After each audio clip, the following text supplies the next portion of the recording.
The wind does not visit a ship like this one. It moves in and stays, sliding under every collar and into every gap in every coat, until the cold and the skin beneath it stop feeling like separate things. Below the deck, the sea moves in long, slow folds. Above it, canvas stiff with ice creaks like something trying to remember how to breathe. Somewhere on this ship in the deep of a medieval winter, a crew of pirates is trying to sleep through a night that, by any reasonable measure, should have killed them. The boards underfoot are slick, glazed with a thin crust that crunches and gives with each step. A hand reaching for the railing meets a cold so absolute, it feels less like temperature, and more like a fact, something the wood has simply always known. The rigging sways overhead, and every rope wears a sleeve of frost that clicks faintly when the wind touches it. It is long past midnight. The sea has gone unnervingly still, the kind of stillness that only arrives when even the wind seems to be resting. A lantern near the mainmast throws a weak circle of gold across the deck. Beyond it, the dark is total. Somewhere below, a man coughs, and another murmurs a half-remembered prayer to whichever saint feels most useful in weather like this. There is a smell that belongs only to ships like this one. Tar and salt, wool that has never fully dried, a barrel of something gone slightly wrong 2 decks down. This particular ship, like every ship of its kind, carries its own private weather system, sealed inside a hull that keeps almost none of the actual weather out. Pirates, in the popular imagination, belong to warm water, turquoise coves, palm trees, gold doubloons glinting under a tropical sun. That image is a later invention, borrowed more from adventure fiction than from the historical record. Long before the Caribbean became the setting of choice, pirates worked the cold water routes of medieval Europe, the North Sea, the Baltic, the fog-choked reaches of the English Channel, hunting merchant vessels moving between Hanseatic ports, or trailing the whaling fleets north into water that could turn a rope to iron in an hour. The romance came later. The cold came first, and it came for everyone. Somewhere above, the rigging holds men working it even at this hour, barehanded, boots sliding on frozen lines, adjusting a sail that could not wait for morning. There was no warm cabin below for most of a crew like this. Pirate vessels were rarely built for comfort, and whatever comfort existed had usually been improvised, stolen, or fought over. Men slept where there was room to lie down without being stepped on, sometimes wedged between barrels, sometimes curled on a coil of rope, using the coil itself as a crude mattress, letting its give absorb some of the wood's hardness beneath it. Historians studying maritime records from the 13th through 16th centuries note that ships of this era were never designed with insulation in mind. The hull groaned and flexed with every swell, planks sealed only with pitch and tar that could crack in a hard freeze, letting thin blades of wind slip through seams that had been perfectly sealed only weeks before in warmer water. The only real barrier between a sleeping man and hypothermia was a blanket worn thin from use, and the collective stubborn warmth of however many other bodies were packed into the same low, airless space. Beyond the bow, the black water looks almost solid enough to walk on. Somewhere past the horizon are ports frozen shut for the season, fishing villages hunkered down around whatever fire they can keep burning.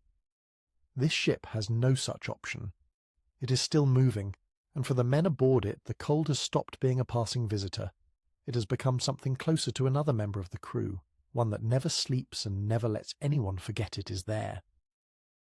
There is a detail that tends to surprise people the first time they hear it. Before turning in for whatever rest they could manage, some sailors on the colder routes rubbed their exposed skin with whale oil. Thick and unpleasant to smell, but effective at trapping a thin layer of warmth against the body the way a modern base layer might. It did nothing for dignity. It did quite a lot for survival. When a man's fingers ache down to the bone, vanity tends to lose the argument fairly quickly. Near the base of the mainmast, a low hatch glows faintly yellow. The air rising from below is warmer, though not in any way that could honestly be called pleasant. Thick with the smell of too many bodies breathing in too small a space for too many nights in a row. Down there, men sleep in whatever position exhaustion left them in, wrapped in cloth they scavenged or refused to give up. Sleep on a ship like this was never gentle. It was closer to a negotiation, exhaustion on one side, fear on the other, and somewhere in the middle a few hours of something that passed for rest. Comfort out here was never measured the way it was measured on land. A night in which a man kept every toe counted as a good night. A morning in which the hull had not cracked against a shelf of drifting ice counted as something close to a blessing. The sea did not care what these men had done to earn their place aboard this ship, what laws they had broken, what ports had put a price on their heads. It simply existed, vast and cold and entirely indifferent, testing whoever was foolish or desperate enough to cross it in the depth of winter. Thin cloud drifts across a sky pricked with faint stars, the same constellations that have watched centuries of sailors fight through nights exactly like this one. The wood of the ship creaks in its slow, steady rhythm, almost hypnotic. There is a strange beauty in it for anyone willing to notice, frost sparkling faintly along the rail where the lantern light catches it. Below, in the crowded dark, dozens of men drift toward whatever sleep the ship will allow them tonight. Some of them will not live to see another winter, and most of them know this. In the quiet way people know things they have decided not to think about directly. Tonight, though, none of that matters as much as the cold does. Tonight the only enemy that counts is the one already aboard, and the only victory worth claiming is simply making it to morning still breathing, still oneself. A ship of this kind was rarely purpose-built for piracy in the first place. Most began life as ordinary merchant vessels or small naval craft, captured or purchased, and then adapted, sometimes crudely, to suit a crew's particular needs. Extra cannon might be added where cargo space once sat, additional crew quarters carved awkwardly into spaces never designed to hold that many bodies, structural compromises that made the ship more useful for its new purpose, while doing very little to improve the comfort of anyone actually living aboard it through a long winter crossing. This improvised quality showed up constantly in the small practical frustrations of daily shipboard life. A hatch that did not quite seal properly against the weather, because it had been widened at some point to accommodate cargo that no longer mattered. A stretch of deck that groaned more than the rest because it had been reinforced hastily after some earlier repair, the new wood never quite settling into rhythm with the old. None of these flaws were dramatic enough to threaten the ship's basic seaworthiness, but together they added up to a vessel that worked against its crew's comfort in dozens of small cumulative ways, on top of everything the weather itself was already doing. A short ladder leads down into the deck below, and the air changes almost immediately, thickening, warmer in temperature but heavier in every other sense.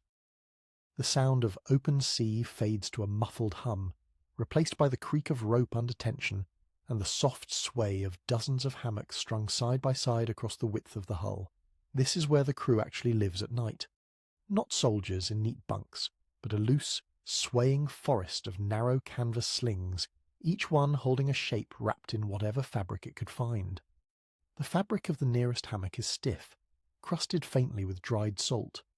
Some crews line their hammocks with whatever extra material they could steal or trade for, scraps of sailcloth, occasionally a strip of fur, anything that promised even a fraction more warmth. None of it was pleasant to the nose, but it was understandable, the residue of survival rather than neglect. It is worth pausing on something easy to overlook. Hammocks were not introduced for comfort. They were introduced for safety.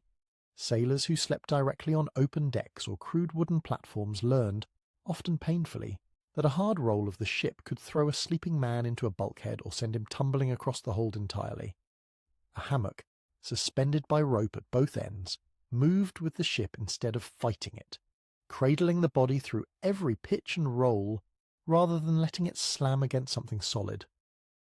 Pirate crews adopted the idea quickly and without much debate. A man could wake with aching joints from the cold, but at least his ribs were intact. There is a rhythm to the swaying that becomes almost hypnotic with enough exposure to it. Each hammock creaks at a very slightly different pitch, so that instead of one repeated sound there is a low, shifting chorus, dozens of small voices in wood and rope, blending into something that might, on a kinder night, pass for a lullaby. The ship itself seems to share the same exhausted rhythm, rolling gently beneath all of it, patient, indifferent, carrying its cargo of sleeping men wherever the wind decides to take them next. A man near the middle of the row shifts, murmuring something too soft to make out. Further along, another rolls over, and his hammock spins lazily before settling again. Through a gap in the deck planking, a slow drip of water lands in a waiting bucket with a steady, patient sound. A small leak someone has already located and already given up trying to fully fix. A thin draught slides down through the same gap, enough to make the nearby lantern flame flinch, though not enough to put it out. It would be easy to assume men this hardened simply grew used to hardship, and to some extent that is true, but exhaustion has limits even for the toughest crew. Records from merchant vessels of the same period describe sailors working shifts of 18 hours or more in brutal winter conditions, sleeping only in short, broken stretches whenever the work allowed it. Pirate crews were no different in this respect. Whatever else separated them from lawful sailors, alertness kept a man alive at sea, so rest arrived in fragments rather than in one long, unbroken stretch. 2 hours here, 3 hours there. Very few men aboard a ship like this one ever slept deeply, because a deep sleep meant missing the one creak that mattered, the one that meant a leak, a shift in the wind, or worse. Historians remain divided on exactly how sleeping shifts were organised during the harshest winter crossings. Some argue for something close to naval discipline, a strict rotation in which half the crew rested while the other half stood watch, trading places at set intervals marked by the ship's bell. Others suggest pirate life resisted that kind of structure entirely, that men simply collapsed wherever exhaustion finally caught up with them, regardless of what the ship's official schedule claimed. The honest answer likely shifted from crew to crew, captain to captain, buried now somewhere in the silence between the surviving records. The hammocks hang close enough that when the ship rolls hard, neighbouring bodies brush against each other without anyone waking. Privacy, in any sense a modern person would recognise, simply did not exist down here. Every breath, every murmured word in someone's sleep, every soft snore became a shared, unavoidable part of the same crowded night. In that closeness, something almost like family formed among men who might otherwise have had very little loyalty to one another, bound less by affection than by the simple, constant fact of needing each other to survive until morning. On the coldest nights, the air below grows heavy with moisture, breath clouding even indoors, the ropes damp to the touch, the walls faintly slick with condensation that never fully dries. The smell of wet wool mixes with the salt already soaked into every surface. Then, somewhere close by, a sudden sharp creak splits the quiet as the ship shifts against a swell, and a few of the sleeping men stir without fully waking, the sound already so familiar to them that it barely registers as a disturbance anymore. One opens an eye briefly, decides nothing is wrong, and closes it again.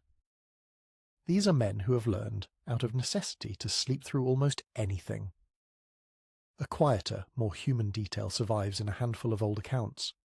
Sailors on some of these crossings developed a habit of humming softly before sleep, low and wordless, a private sound meant only to steady their own nerves rather than to entertain anyone else. Sometimes a tune would drift from one hammock to another, picked up and altered slightly each time it passed, never quite settling into a fixed song, not quite music and not quite prayer, but something that sat comfortably between the two. It helped, in whatever small way it could, to keep the worst of the fear at bay when a storm was building somewhere beyond the hull. The sway of the hammocks, the occasional creak of rope under shifting weight, the faint, steady drip finding its bucket again and again, all of it blurs together into something that feels, against all reasonable expectation, almost peaceful. This is how these men survived the cold, not by defeating it, not by finding some clever way around it, but by learning to sway with it, to accept it as one more permanent feature of a strange, floating world that would never fully let them go. Rank aboard a ship like this rarely followed the rigid structure found on a naval vessel, but it existed nonetheless, shaped by experience, skill, and the particular respect a man had earned from his crewmates over successive voyages. A quartermaster, where a crew maintained the position, often held nearly as much practical authority as the captain himself, particularly in matters of discipline and the fair division of plunder, a role that emerged specifically because pirate crews distrusted concentrating too much power in any single person's hands. Below him, experienced hands who had survived several winter crossings carried an informal seniority that showed up in small practical ways. First pick of a dry corner to sleep in, first access to a fresh round of rum, a quiet deference from newer crewmen who understood exactly how much hard-won knowledge that experience actually represented. This informal hierarchy mattered enormously during a crossing this demanding, since decisions made under pressure, when to reef a sail, when to abandon a repair as unsafe to attempt in current conditions, when to risk waking the captain over a genuine emergency rather than handling it quietly, depended on someone aboard having enough accumulated experience to make the right call quickly. A crew too evenly inexperienced, lacking this kind of seasoned judgment scattered through its ranks, faced real additional danger beyond what the weather alone already posed. There is a detail about pirate sleep that tends to unsettle people the first time they hear it, though to the men living it, it was simple practicality rather than paranoia. Cutlasses, pistols, and knives were kept within arm's reach even while sleeping, sometimes tucked directly under a folded arm, sometimes tied to a belt still worn through the night. On a ship crowded with thieves, mutineers, and men running from a dozen different pasts, the line between sleep and sudden danger was thin enough that no one wanted to test it unarmed. The faint clink of metal as a man turns over in his hammock, the dull thud of a pistol shifting against the wood beneath him, were small sounds that would have meant nothing anywhere else and everything here. Beneath the deck, faint vibrations travel up through the hull, slow and steady, almost like a pulse, the ship speaking through these small tremors, a low, wordless communication of age and strain that never quite stops. Above it all, the wind. Below it, the wood. Between the two, the murmured breathing of dozens of exhausted men scattered through the dark.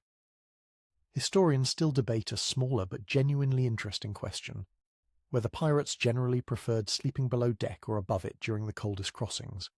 Some argue the lower decks offered real warmth, however unpleasant, generated by the crowded bodies and the enclosed air trapped there.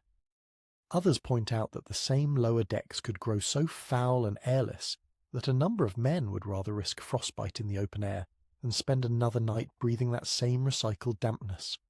Both positions likely held true at different times, on different ships, depending entirely on how bad the weather above happened to be on any given night. One man might sweat faintly under damp wool below, while another curled directly beneath the open sky, shivering, but at least breathing clean, cold air. A lantern flickers near the base of the mainmast, its steady, almost animal pulse travelling through the whole structure as it shifts with the ship's slow roll. Nearby ropes knock softly against each other, keeping time in a rhythm too irregular to call music but too steady to call random. The world, out here, has narrowed down to just this ship, this sea, and this particular, very specific cold. The horizon has vanished entirely into cloud and dark. These men existed suspended between two infinities, endless frozen sky above, endless black water below, with nothing but a few inches of aging plank standing between them and either one. The rhythm governing this ship's life had almost nothing to do with sunrise or sunset. It ran instead on watches, a rotation of shifts marked by the ringing of a small bell, one that pirates borrowed from naval tradition even while rejecting most everything else about naval discipline. Some men held to a strict schedule of alternating rest and duty. Others bent it however their mood or exhaustion demanded, sleeping 2 hours at a stretch, refusing sleep entirely until their bodies simply gave out and forced the issue. What mattered in the end was not the exact number of hours any one man managed, but the unbroken rhythm of the ship as a whole, a life that never fully stopped even while individual lives inside it rested in pieces. Near the bow rail, cold seeps through gloves as the first faint hint of grey creeps into the eastern sky. A few men shuffle up from below, eyes still swollen with sleep, hair matted with frost that has begun to melt in patches against their scalps. One yawns hard enough that his jaw cracks quietly. Another splashes a palmful of seawater against his face, gasps at the shock of it, and laughs despite himself, a short, rough sound that carries oddly far in the still air. The next watch has begun, whether anyone aboard particularly wanted it to or not. A detail preserved in a handful of surviving sailors' accounts describes something almost tender amid all this hardship. Men standing a cold night watch sometimes kept themselves awake not through conversation, which risked waking the sleeping crew below, but through quiet, wordless habits, a low hum, a rhythmic tap of fingers against a barrel, movements that echoed the rocking of the ship itself. The result was a slow, murmuring percussion drifting across the deck like something closer to a heartbeat than to music. The man at the wheel grips it with red, cracked fingers, adjusting course by feel as much as by sight, while beside him Another watches the mist for the shapes that might mean drifting ice. Or worse, an enemy sail closing in unseen. Not every watch passed peacefully. Sometimes the dark hid more than empty water. A man on watch might glance over his shoulder more than once, checking shadows the way people check locked doors, half convinced something waits just beyond what the lantern light can reach.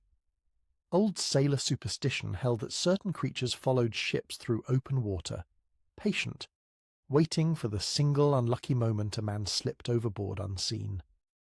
The fear of being alone in that black water, entirely forgotten by everyone still safely aboard, frightened these men in a way that outright battle rarely managed to match. When a shift ended, the relieved men stumbled below with faces gone grey from cold and fatigue, one rubbing absently at his own chest as if trying to physically dislodge a chill that had settled somewhere too deep to reach. They would sleep now, if the noise and cold allowed it, until the bell called them back again. Modern researchers still argue over how much genuine rest pirate crews actually managed across a long winter voyage. Some estimates put it as low as 4 hours a day, scattered rather than continuous. Others suggest the relative chaos of pirate life, compared to strict naval discipline, occasionally allowed for longer stretches of sleep between raids. An unexpected luxury no properly regulated navy crew could have claimed for themselves. The truth almost certainly sat somewhere in the blurred middle ground between pure exhaustion and pure necessity. The first thin light of morning slips through the gaps between the planks above, and the cold sharpens, more insistent somehow than it felt only an hour earlier. The air carries the clean, biting smell of open ocean now, cutting through the lingering tar and salt of the deck below. The sky has taken on the flat grey of hammered steel, and somewhere in the wind sits the very first suggestion of snow, not yet falling, just threatening. The crew begins to stir properly. One man stretches until his spine cracks audibly. Another coughs into his fist, his breath forming a small pale cloud that hangs in the still air a moment longer than seems natural before dissolving. There is little uniformity in how any of them are dressed. Nothing matches. Every layer looks like it arrived from a different ship, a different port, a different life entirely, and in a sense most of it probably did. Surviving records from the 15th century describe a fairly standard layering approach among sailors of the period. Wool worn directly against the skin, linen over that, and finally a heavier outer layer of canvas or hide to break the worst of the wind. Pirate crews copied this same basic logic, though rarely with anything resembling matching material. Whatever fabric could be stolen, traded, or scavenged from a raided cargo hold became part of the rotation. Some men wore women's skirts taken from captured merchant vessels, torn apart and resewn into crude cloaks.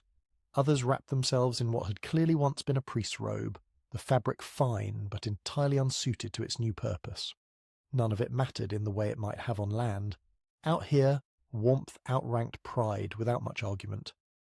One pirate adjusts a strip of bright red fabric wound twice around his neck, tucking the ends carefully under his chin while muttering something about keeping the cold's fingers off his throat.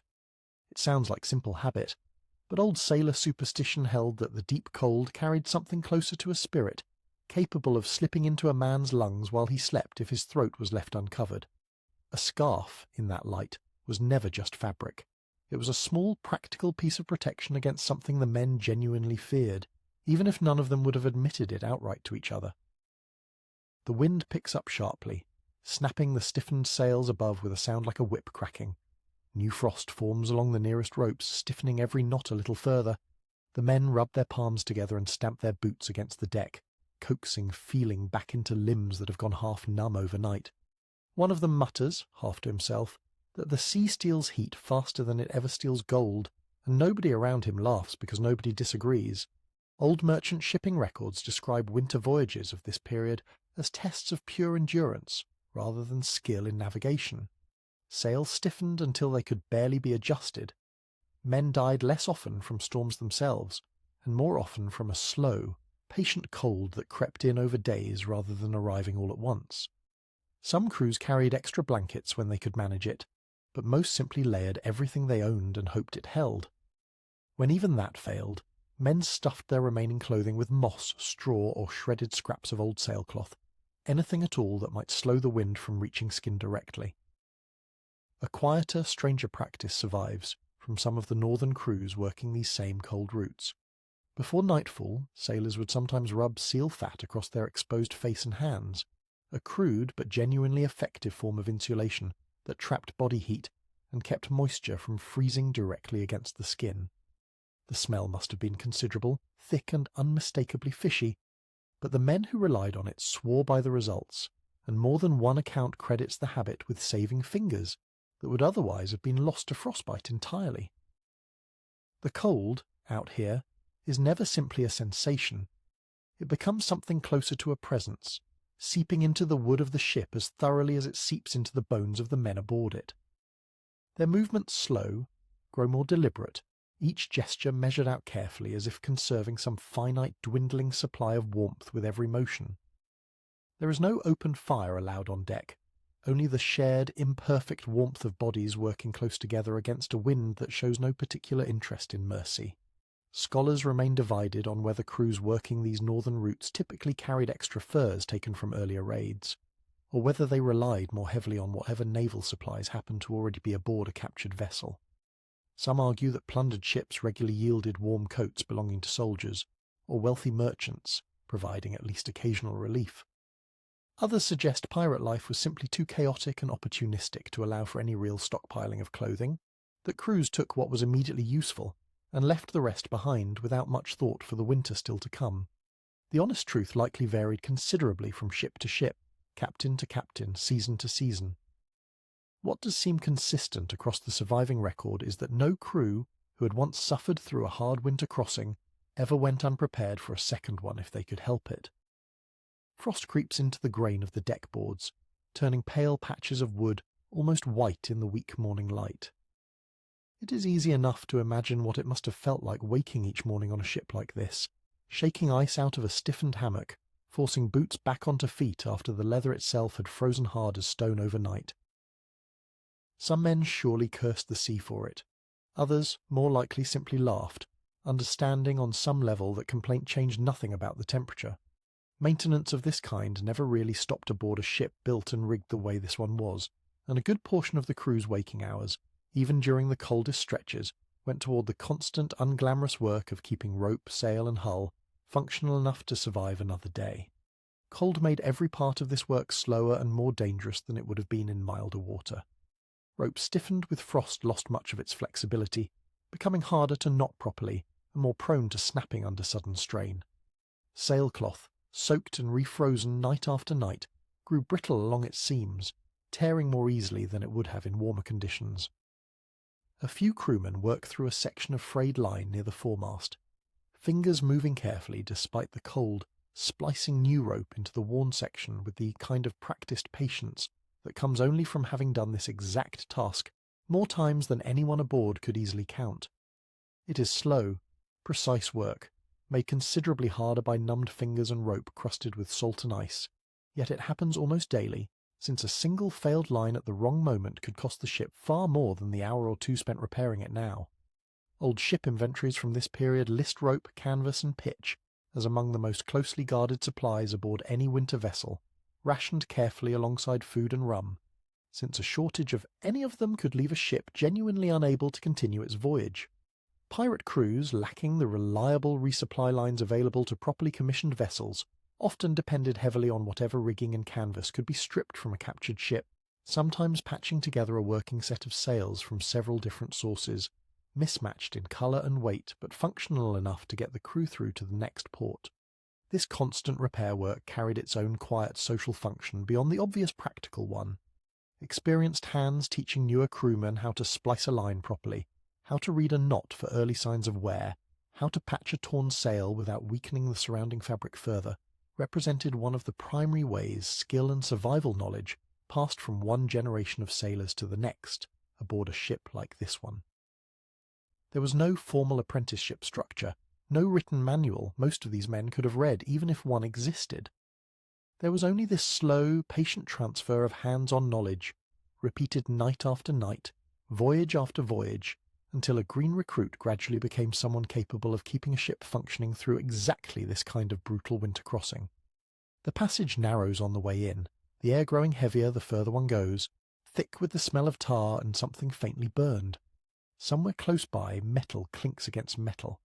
Inside, the light comes from a single oil lamp swinging slowly on its chain, painting the walls in a trembling amber that never quite settles still.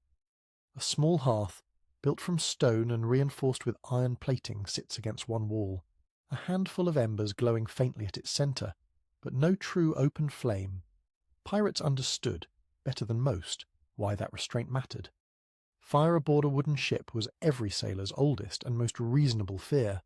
A single stray spark could turn an entire vessel into an inferno faster than anyone could reach open water to escape it. Crews working these cold routes were regularly forced into an uncomfortable choice between the risk of freezing and the risk of burning, and more often than not they chose the cold. The small, careful glow of the hearth pulses in the draught. The air smells of wet wood and boiled salted beef. A few men have gathered close, hands stretched toward the heat, but careful never to actually touch the iron itself, fingers cracked and reddened from constant exposure to the wind above. Some hold small tin cups of rum, eyes fixed on the embers as though watching over something precious that might, if left unattended even briefly, simply go out. A small but genuinely clever detail survives from old ship logs, describing how crews managed warmth without risking open flame. Iron pots were sometimes filled with stones or sand heated carefully over the hearth, then sealed with cloth and carried below deck as crude, portable heaters. The warmth lasted for hours, just long enough to thaw stiffened fingers or soften a rope gone rigid with ice. Modern researchers still disagree on exactly how these crews managed heat during the very worst stretches of a winter crossing. Some argue for small, carefully shielded braziers burning in the open air only during calmer weather. Others believe sealed lanterns filled with whale oil provided most of the heat that existed at all. Their modest warmth multiplied only by thick layers of wool and bodies packed close together in a confined space. Whatever the precise method, it clearly demanded a careful, constant balance. One mistake in either direction, too much fire or too little caution, could mean death by flame instead of by frost. Someone nearby laughs quietly and points toward a dented copper kettle hanging from a hook near the hearth, its handle wrapped in worn rope, a small carved wooden fish dangling from the end like a charm. It is exactly that, a small superstitious promise that the ship will not burn tonight. A few of the men tap it lightly before turning back to their work, the gesture almost unconscious by now, worn smooth through repetition. Sailors of this era carried all sorts of small tokens like this, carved bone, scraps of shell, driftwood shaped into something meaningful only to the man who carried it. None of it was luxury. All of it was a kind of faith made physical, something to hold on to when the world outside had reduced itself to nothing but ice and dark water. The ship tilts slightly, and a few drops of hot water spill from a pan near the hearth, hissing sharply against the cold floor before vanishing into steam. Someone curses under their breath, moving quickly to steady the pot. Another jokes, not entirely seriously, that the ship itself seems jealous of any warmth that isn't its own. It gets a short ripple of laughter in response, tired but genuine. The kind of small victory that matters more than it should when everything else about the night has been this hard. Outside, beyond the thin walls of the galley, the wind is rising again. Sails strain somewhere above, ropes humming under new tension. A low reminder that the cold hasn't gone anywhere. It is simply waiting on the other side of the wood. A fascinating account from a 14th century voyage log describes sailors occasionally heating cannonballs directly in the galley fire, rolling them carefully through a bucket of sand to cool their surface slightly, before sealing one inside a metal box to radiate warmth through a small sleeping area. The risk involved was considerable. The reward was a few precious hours of bearable cold rather than punishing cold, which, on a night like this, was worth quite a lot. The men around the hearth have gone quiet again, shoulders finally loosened, eyes half closed in whatever brief comfort this small fire manages to offer. It never lasts especially long. The lamp flickers, the warmth thins, and the cold slips patiently back in through every seam it can find. But for this one fleeting stretch of the night, with the coals still glowing faintly and the men's breathing slowing into something almost peaceful, the worst of the cold feels for just a moment genuinely far away. By the next evening the cold has settled even deeper. Clouds hang low and bruised with purple, and the waves have slowed into a thick, sluggish roll. Lanterns sway lazily overhead. The crew gathers close together near the mast, and tonight rum will be the only warmth reaching most of them. The smell arrives first, molasses and faint smoke. A flask passes hand to hand along the row without much conversation. The rum burns going down, but it also softens the edges of the cold slightly, or at least convinces the mind that it has. Old shipping journals from this period often describe rum as both comfort and quiet curse aboard vessels like this one. The liquor-numbed pain quieted fear and filled an empty stomach when food ran short, which it often did on longer crossings. It also dulled reflexes, frayed already short tempers, and occasionally fueled fights that ended with blood on the deck rather than simply a bruised ego. Pirate crews, unlike naval ships operating under strict rationing, had no real system controlling how much any one man drank. A single cask might last a week if the crew was careful, or a single night if the mood aboard was dark enough. Their talk drifts between plain fact and clear exaggeration, the way stories always seem to when cold and rum are both involved. One man describes a raid near a distant coastline where the crew apparently drank more than they actually fought. Another insists, with total conviction, that he once watched frost form on a companion's beard, so thick it audibly cracked when the man smiled. Nobody bothers to argue the details. The stories matter less for their accuracy than for the simple fact of being told at all. An interesting detail preserved in several sailors' accounts describes how some crews mixed rum with seawater, partly to make a limited supply stretch further, and partly to avoid the shock of drinking it fully neat in such punishing cold.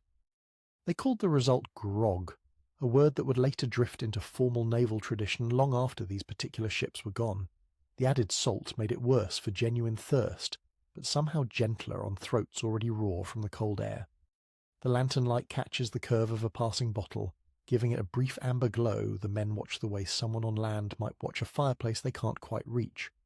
The rum becomes, in its own limited way, a substitute for real heat, a trick played on the body as much as on the mind. Somewhere nearby, one of the men begins to hum, low and rough, and a few others join in without much discussion. The melody slow and uncertain, something closer to exhaustion set to sound than to any real song. It doesn't celebrate victory or hope for anything in particular. It simply belongs to the sea, the way so much else out here eventually does. Experts studying this period still debate whether alcohol genuinely helped these crews survive the cold or simply gave them the illusion of it. Some argue it only accelerated heat loss from the body once the initial warmth faded, leaving men colder afterward than before they drank. Others suggest that in careful, modest amounts, it offered real and meaningful comfort, enough to keep despair from settling in too deeply during the worst stretches of a long winter voyage. What nobody seriously disputes is its effect on morale. A warm drink, however dangerous in excess, kept spirits from sinking even when the body itself stayed cold. The peace doesn't last especially long tonight. A sharp voice rises from further down the deck, two men arguing loudly over a shared cup, the sound harsh and slurred against the otherwise quiet night. One shoves the other, and several crewmates move quickly to separate them before the noise wakes the rest of the ship trying to sleep below. The argument fizzles out almost as fast as it started, leaving only a tense, watchful silence behind it. A curious superstition survives among old sailors' tales from this same period. Spilling rum aboard ship was said to anger the spirits of drowned sailors, the liquid somehow belonging to them the moment it touched the deck. Because of this, some crews developed a habit of deliberately pouring a small amount over the side after any argument, a kind of quiet payment offered to the sea to smooth over whatever tension had just passed. One man does exactly that now, tilting the bottle slightly and murmuring something too soft to make out into the dark water below. The bottle makes its way down the line one more time. The taste is harsh, but there is something undeniably alive about it, a brief burn that fades into a strange, shared comfort that has nothing to do with the rum itself and everything to do with simply not being alone in this particular cold. Above, the sails snap once in a gust of wind, and the ship tilts gently in response. For the men still awake, the rum settles like a small ember behind the ribs, not nearly enough to chase the cold away entirely, but enough for now to remind each of them that they are still here, still breathing, still part of whatever this strange floating world has decided to become tonight. The rum is gone well before dawn, leaving the air thick with the smell of salt, smoke and tired laughter slowly fading into silence.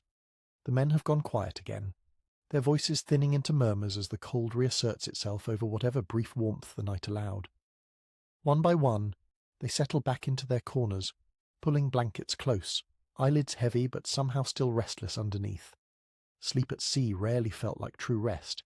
It felt closer to retreat, a thin, temporary boundary drawn between exhaustion on one side and memory on the other. The ship sways gently, almost like breathing, and the men drift one by one into an uneasy kind of slumber, faces softening slightly, bodies curling inward against the cold.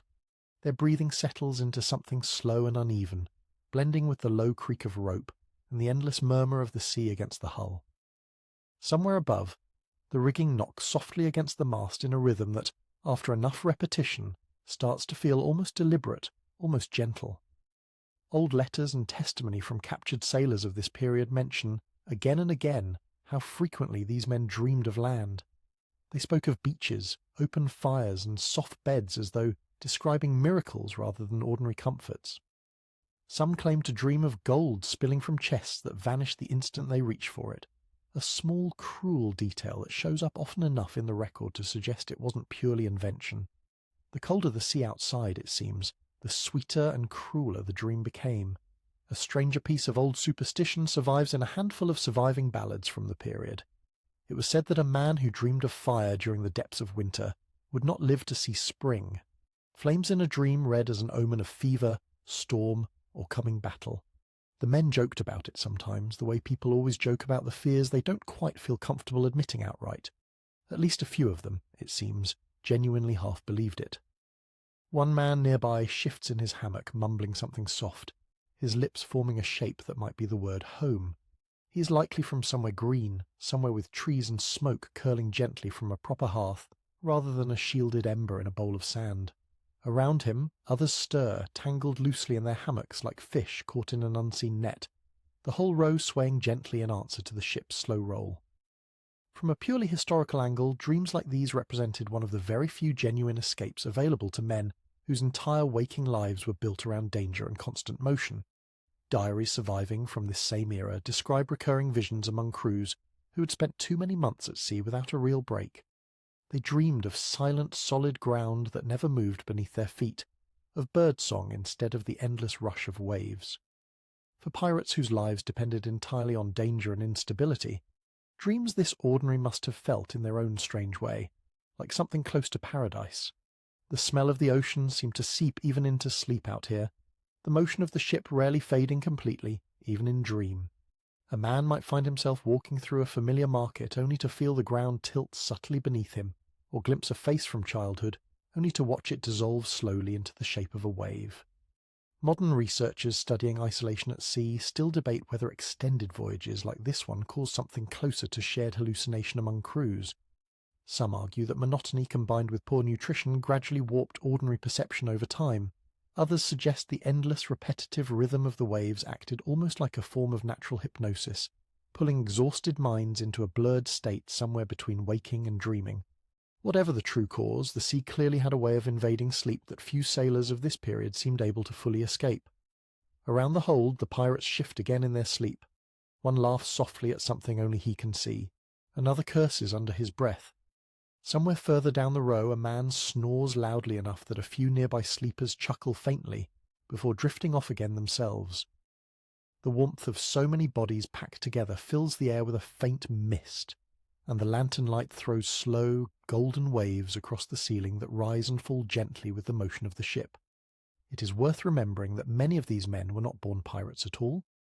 Many had once been ordinary sailors, merchants or fishermen before circumstance, debt, or simple bad luck pushed them toward this particular life. Perhaps their dreams carried fragments of that earlier existence still echoing quietly in the dark, a house near a harbour, a familiar voice, the plain smell of fresh bread rather than salted meat.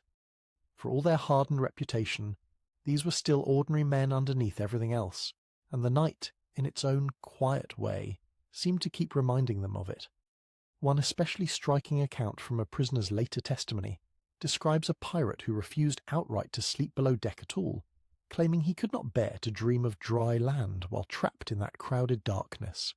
He slept instead on the open deck, wrapped tightly in sailcloth, facing the stars directly.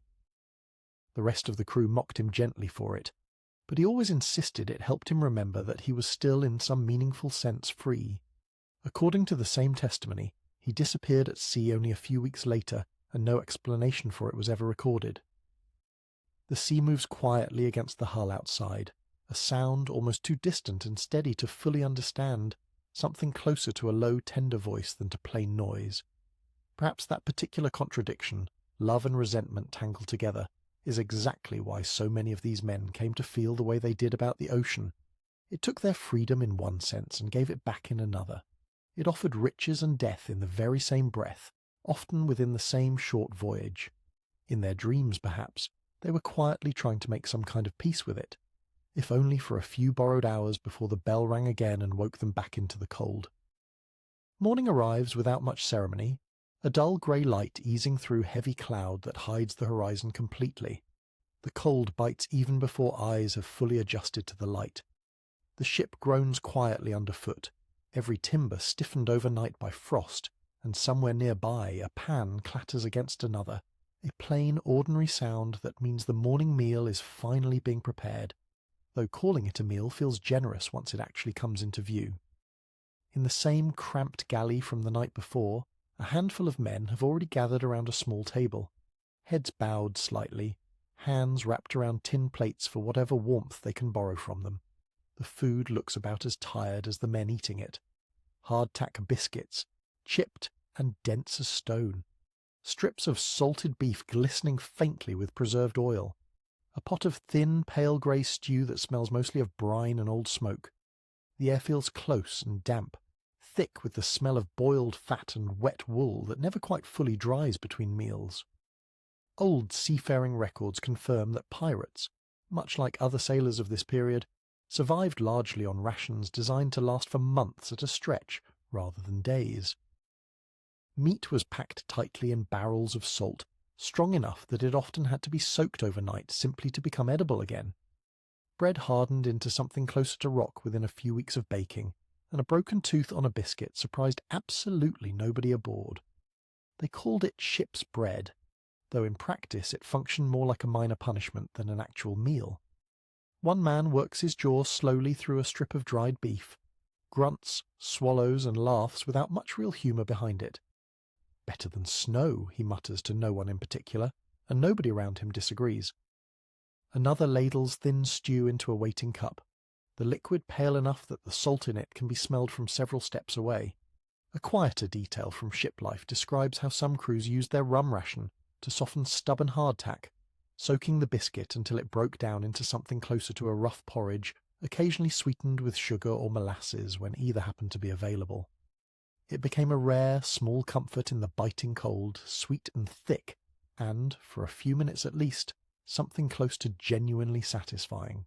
The ship's cook stirs his pot with a battered wooden ladle, hands red raw from repeated exposure to cold water, humming faintly under his breath, an old tune from some port he will likely never see again. The melody threads quietly through the clink of spoons and the steady creak of the ship while the crew eats mostly in silence. The particular kind of silence that comes from exhaustion rather than manners. There are no fresh vegetables here, no fruit, nothing resembling bread that still has any give to it. Lips crack from the constant cold. Faces have gone pale in a way that isn't simply about lack of sunlight. A grimmer detail belongs here too, since it belongs to the honest historical record. Some crewmen already show early signs of scurvy by midwinter, bleeding gums, slowed movement, a dullness settling into the eyes that has nothing to do with tiredness alone. The sea, over a long enough voyage, takes its toll patiently and without any particular mercy. Men chew, swallow, and stare at very little in particular. The whole act of eating feeling closer to plain survival than to anything resembling actual satisfaction. Some cooks, according to a handful of surviving records, tried creative workarounds to keep morale from collapsing entirely alongside the crew's health. A few attempted rough preserves using whatever dried fruit or vinegar happened to be aboard, understanding instinctively, well before formal medical science confirmed it, that something in the diet needed adjusting, even if nobody could say exactly what. Results were inconsistent at best, but the effort itself says something meaningful about how seriously experienced crews took the slow, creeping danger of a poor winter diet, even without fully understanding the cause behind it. These are not men eating for pleasure. They are men refueling a body that needs to survive another full day of cold, another full night of broken, fragmented sleep, another rotation of the watch bell that never really stops for anyone aboard. And yet, even here, in a meal this plain and this grim, there are still small moments of dark humour passed quietly between mouthfuls. Proof that whatever this life has taken from these men, it hasn't managed to take absolutely everything. Beyond the bloodletting and formal remedies a ship's surgeon might attempt, crews of this period also relied heavily on a body of informal folk knowledge passed down through generations of sailors, remedies with no real medical backing by modern standards, but carried forward anyway because they had at some point seemed to help. Warm vinegar mixed with whatever herbs remained from a voyage's start was sometimes used to ease a persistent cough. A poultice of moss or crushed dried leaves might be pressed against a minor wound to help it close, more out of habit than proven effectiveness. None of it matched what a proper physician on land could offer, but it represented the best available option for a crew with no other choice. One more example of ordinary people doing what they could with what little they had. Sickness moved differently through a ship like this than it does almost anywhere else, spreading quickly through close quarters and shared air, then settling in for as long as it pleased with very little anyone aboard could do about it. In the corner nearest the galley, wrapped in 2 blankets instead of the usual one, a man lies with his eyes half open, breathing in the shallow, careful way of someone whose chest aches with every inhale. No one moves him. There is nowhere better to move him to. His crewmates simply give him the warmer corner and check on him between their own shifts, offering what little they have, a sip of rum, a spare scrap of dry cloth, quiet company when he's awake enough to want it. Ship surgeons of this era, where a vessel carried one at all, worked with a limited and often outdated understanding of illness, relying heavily on bloodletting, herbal remedies carried aboard in small waxed pouches, and a great deal of simple hope. Records from the period describe respiratory illness as one of the most persistent threats aboard cold water crossings, worse than injury in raw numbers, since a wound could often be treated directly, while a chest cold simply had to run its course in air that never stopped being damp and cold itself. Men who might have recovered easily on land sometimes lingered for weeks at sea, their condition neither improving nor collapsing outright, caught in exactly the kind of slow uncertainty that made everyone around them uneasy. Another crewman kneels briefly beside the sick man, pressing the back of one raw red hand against his forehead, checking for fever the only way available to him. He says something too quiet to make out, then moves on to his own duties because the ship does not pause simply because one man aboard it is unwell. There is a particular kind of hardness required to live this way, not cruelty exactly, but a necessary distance that let men keep functioning even while worried about someone they genuinely cared for. A quieter historical detail worth mentioning here involves how crews handled sleep for someone actively ill. Rather than isolating a sick man, which the cramped space rarely allowed for in any meaningful sense anyway, crews often did the opposite, deliberately keeping him closer to the warmest, most sheltered part of the hold, sometimes even assigning someone to share body heat directly through the worst of a fever. It ran counter to modern instinct, but made a certain rough sense given what little else was available. Warmth, even shared and imperfect, mattered more out here than almost any other single factor in whether a man recovered or didn't. Further along the row, a much younger figure stirs, a boy who looks no older than 14 or 15, knees drawn up to his chest, back pressed against a barrel for whatever support it offers. Pirate crews of this period commonly carried boys aboard to handle the dirtiest and most physically demanding work, scrubbing decks, running messages between crew members, patching small leaks in tight spaces adult men couldn't easily reach. Many of these boys never lived to see land again, their names rarely making it into any surviving record at all. For them, this cramped, freezing lower deck functioned as bedroom, workplace, and on the worst nights, something close to a waking nightmare, all folded together into the same narrow strip of space.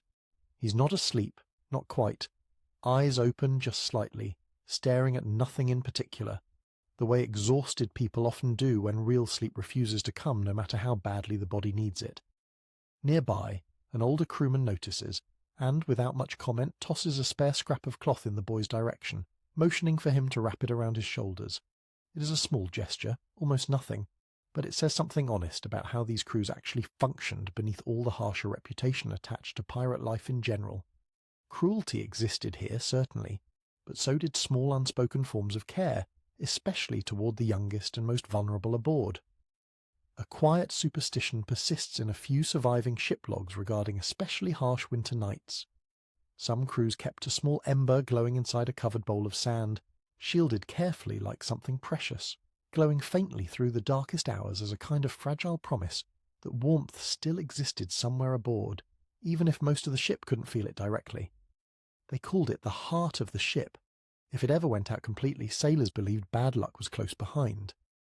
Modern researchers still can't agree on how widespread this particular ritual actually was, whether it belonged to a handful of especially superstitious crews or represented something closer to common practice across the wider fleet. The evidence remains fragmentary, part folklore, part fact, impossible now to fully separate. But picturing it clearly enough, a single small red ember glowing quietly in the pitch-black belly of a freezing ship, it becomes easy to understand exactly why it mattered, as much as it apparently did.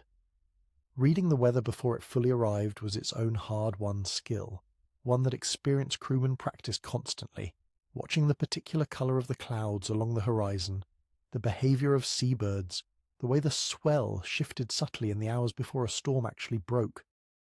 A sudden drop in wind, an unusual stillness settling over water that had been choppy only an hour before, often meant a storm was gathering rather than passing, a distinction that could matter enormously to a crew deciding whether to secure the ship further or simply carry on with the evening's routine. Storms changed everything about sleep aboard a ship like this, turning whatever fragile rest existed into something closer to a battle fought with both eyes closed. When bad weather rolled in during the deep winter months, the first sign was rarely thunder or lightning. It was the sound of the hull itself, a groan deeper and more urgent than its usual creaking, followed by a sudden violent pitch that sent anything not tied down sliding hard across the deck below. Sleeping men jolt awake almost in unison as the ship rolls harder than it has all night, hammocks swinging wildly, a few crewmen instinctively reaching for the weapons kept close beside them even before their eyes have properly opened. The wind has shifted from a low moan into something closer to a scream, cutting through even the thick wood separating the lower deck from open air. A loose object rolls and crashes somewhere in the dark, and someone curses sharply, already moving to secure it before it causes real damage. Old sailing records describe how quickly a calm night could turn dangerous in northern winter waters, storms building with very little warning as cold fronts collided over open ocean. Waves capable of swamping a deck in open water became genuinely lethal in freezing conditions, since water that struck exposed skin or soaked through clothing didn't simply chill a man. It began actively icing over within minutes, adding real weight to rigging and clothing alike while stripping away whatever body heat remained. Crews caught in weather like this had to work through it regardless of the hour, adjusting sails with hands already numb, feet sliding on deck slicked simultaneously with both seawater and ice. Below deck, the men not called up to help with the sails do what they can to simply endure the pitching and rolling, bracing against beams, gripping the edges of their own hammocks, some praying quietly, others simply gritting through it in grim silence. A lantern swings wildly overhead, throwing wild, jerking shadows across every surface, and for a while nobody bothers pretending sleep is even a realistic possibility. The ship's creaking rises into something almost violent, wood straining audibly against the sheer force of the sea outside.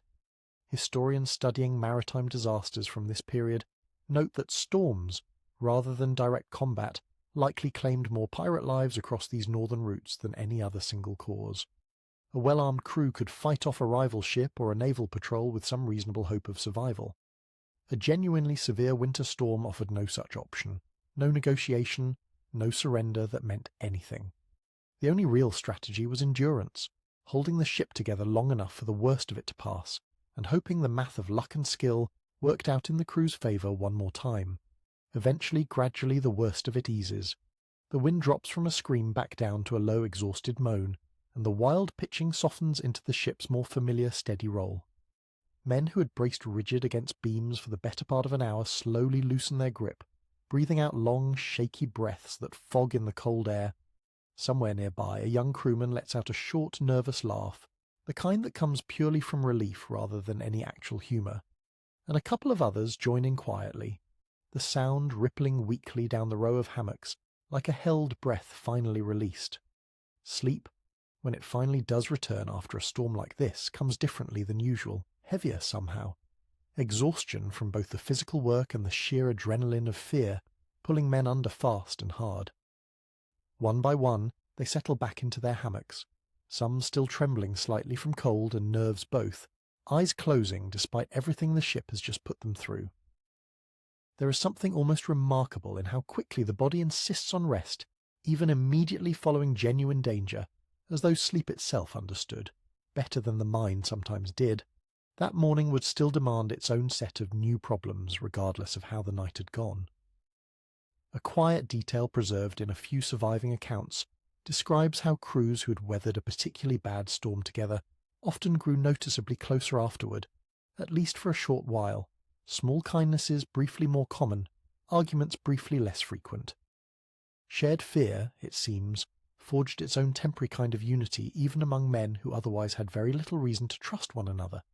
By the next storm, or the one after that, old tensions usually crept back in eventually.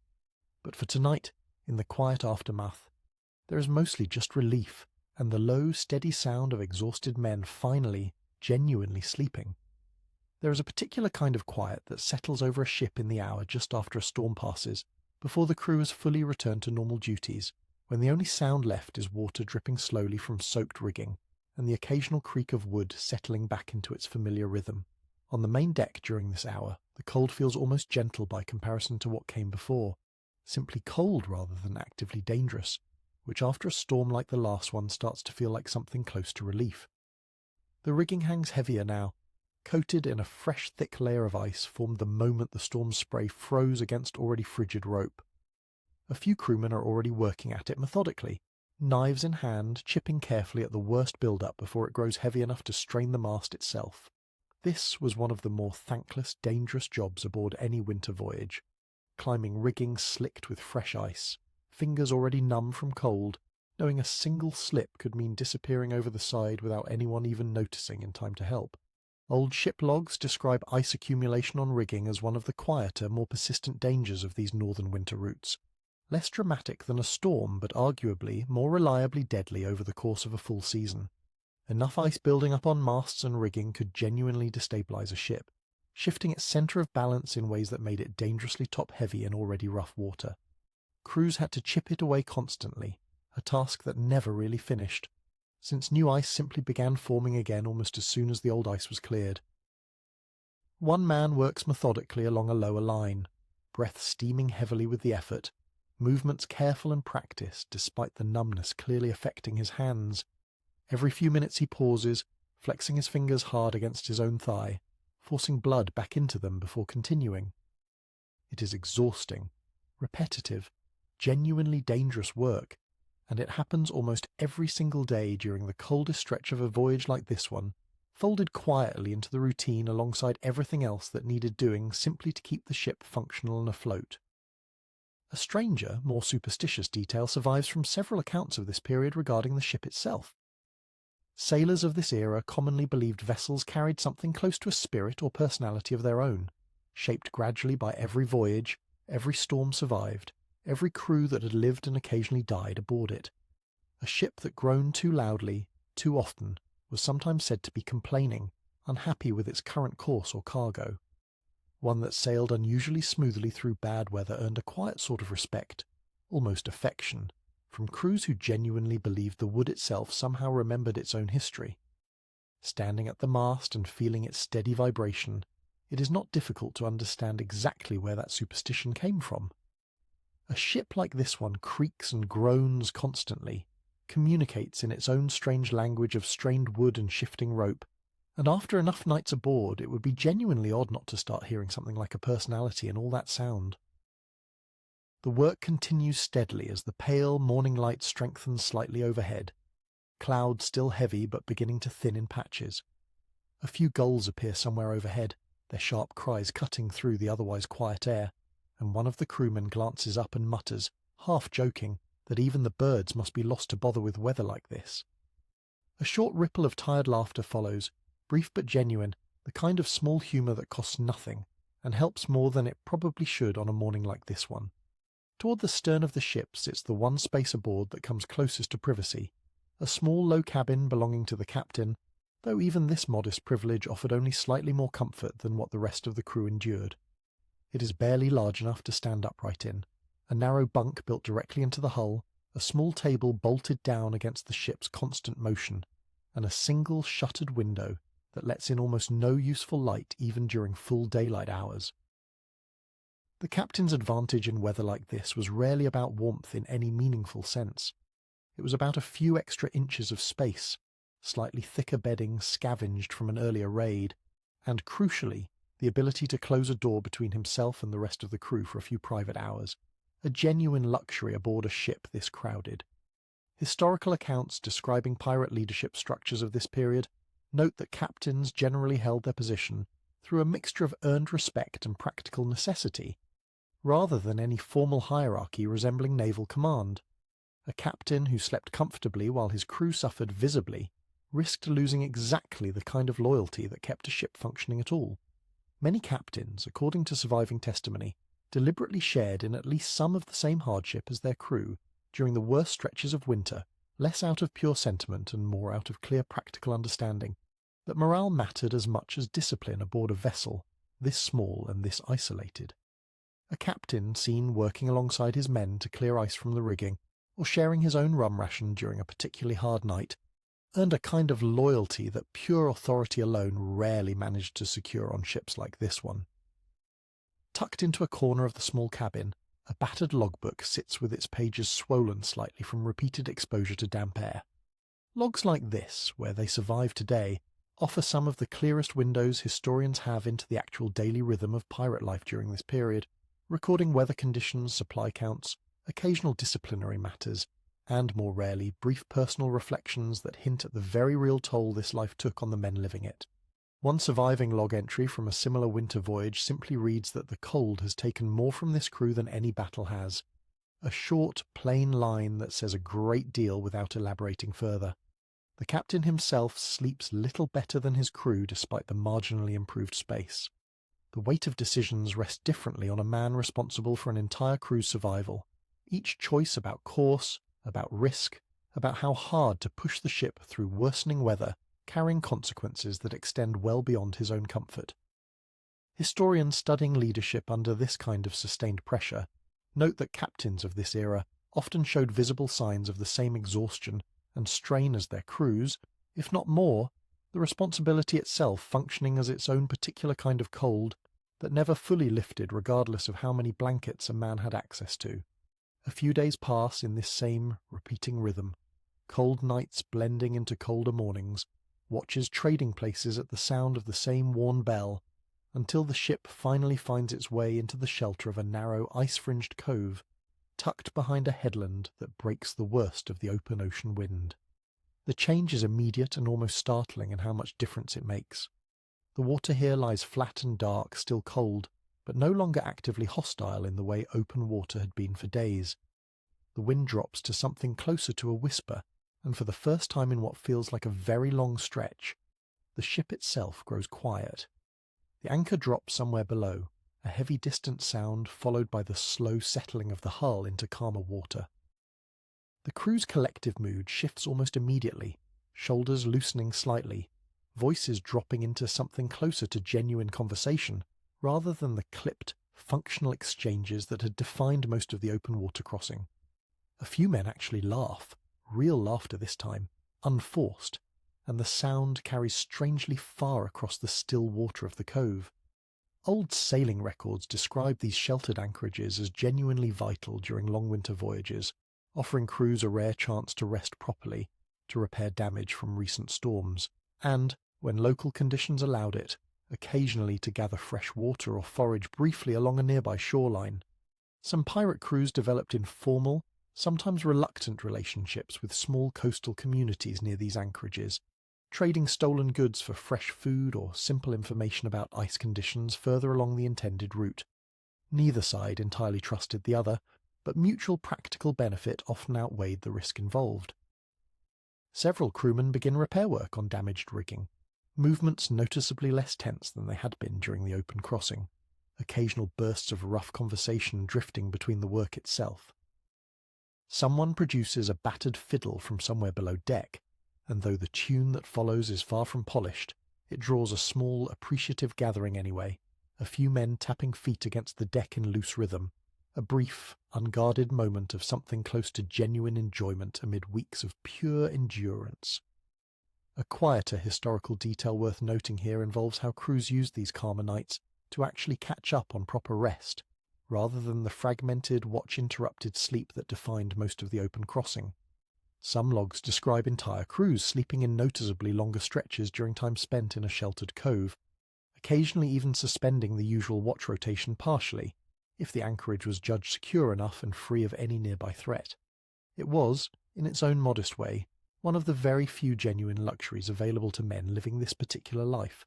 A full night of uninterrupted sleep, warm enough, quiet enough, safe enough to actually let the body recover properly rather than simply survive one more night.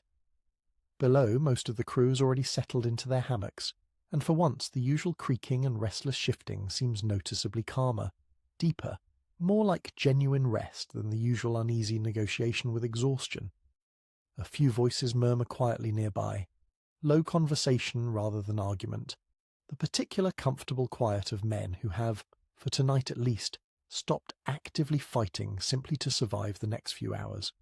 This respite, of course, never lasted especially long. The realities of pirate life, the need for continued raids, the pressure of dwindling supplies, the simple fact that a ship anchored too long in one place risked discovery by naval patrols or rival crews, meant these sheltered stretches functioned more as brief pauses than any real conclusion to the hardship of the voyage. But for however many nights this particular cove offered, the crew took full advantage of it, understanding perhaps better than anyone else could exactly how rare and how valuable a night of real, uninterrupted sleep actually was out here.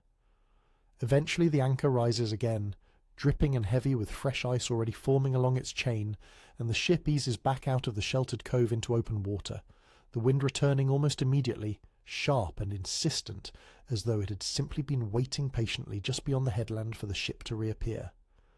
The mood aboard shifts back too, gradually, the loose, relaxed conversation of the last few nights tightening again into the more clipped, functional exchanges suited to open water survival.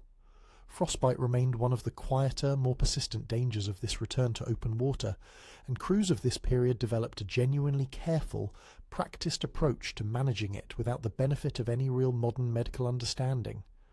Early signs, numbness, a particular pale, waxy look to exposed skin, were taken seriously and immediately, since a minor case caught early could often be managed simply through gradual, careful rewarming, while a case left unaddressed risked permanent damage or worse.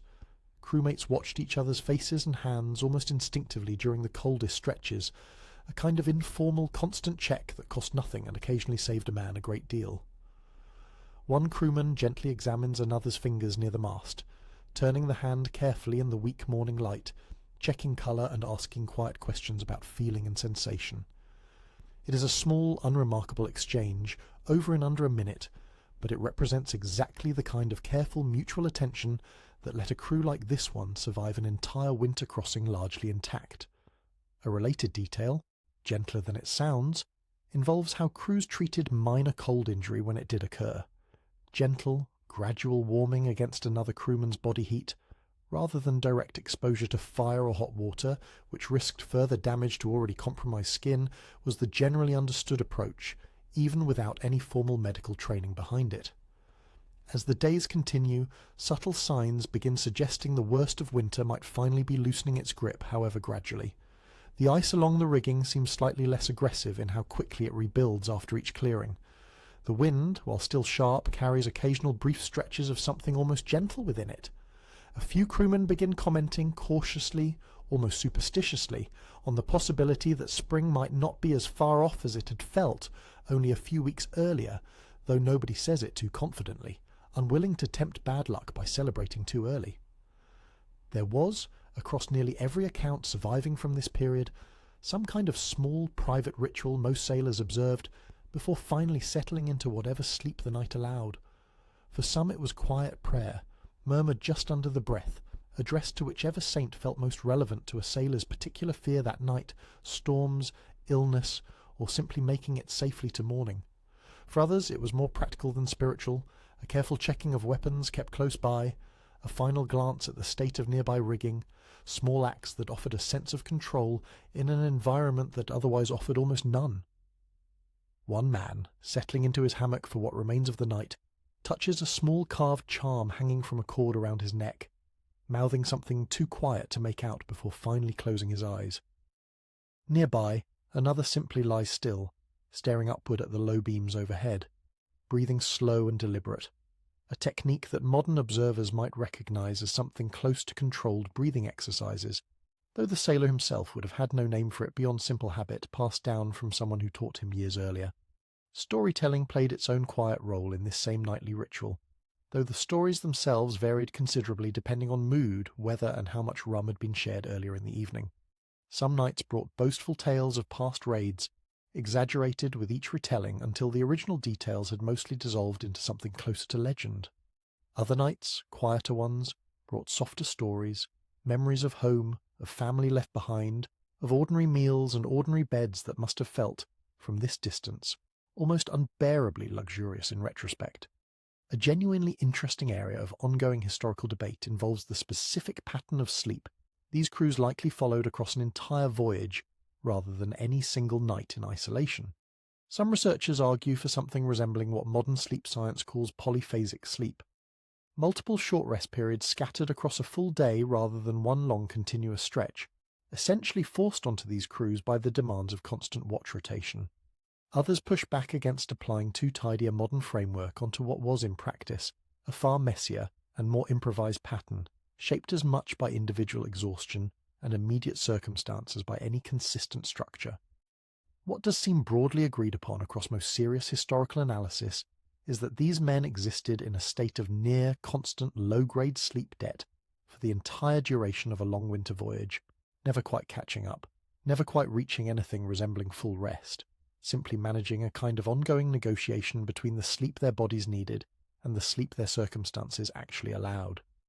The psychological toll of this, layered on top of the obvious physical hardship, receives less attention in most popular accounts of pirate life than it probably deserves. Isolation compounded this toll considerably. A ship like this one might go weeks without any contact beyond its own crew, no fresh faces, no new conversation, nothing beyond the same handful of men repeating the same rough routines in the same cramped, cold space. Psychological accounts from later, better documented naval expeditions describe a phenomenon sometimes called long voyage strain, a gradual wearing down of patience, mood, and mental clarity that set in after extended periods of confinement and monotony. There is no reason to think pirate crews of this earlier period were somehow immune to the same pressures, even without the modern vocabulary to describe what they were experiencing.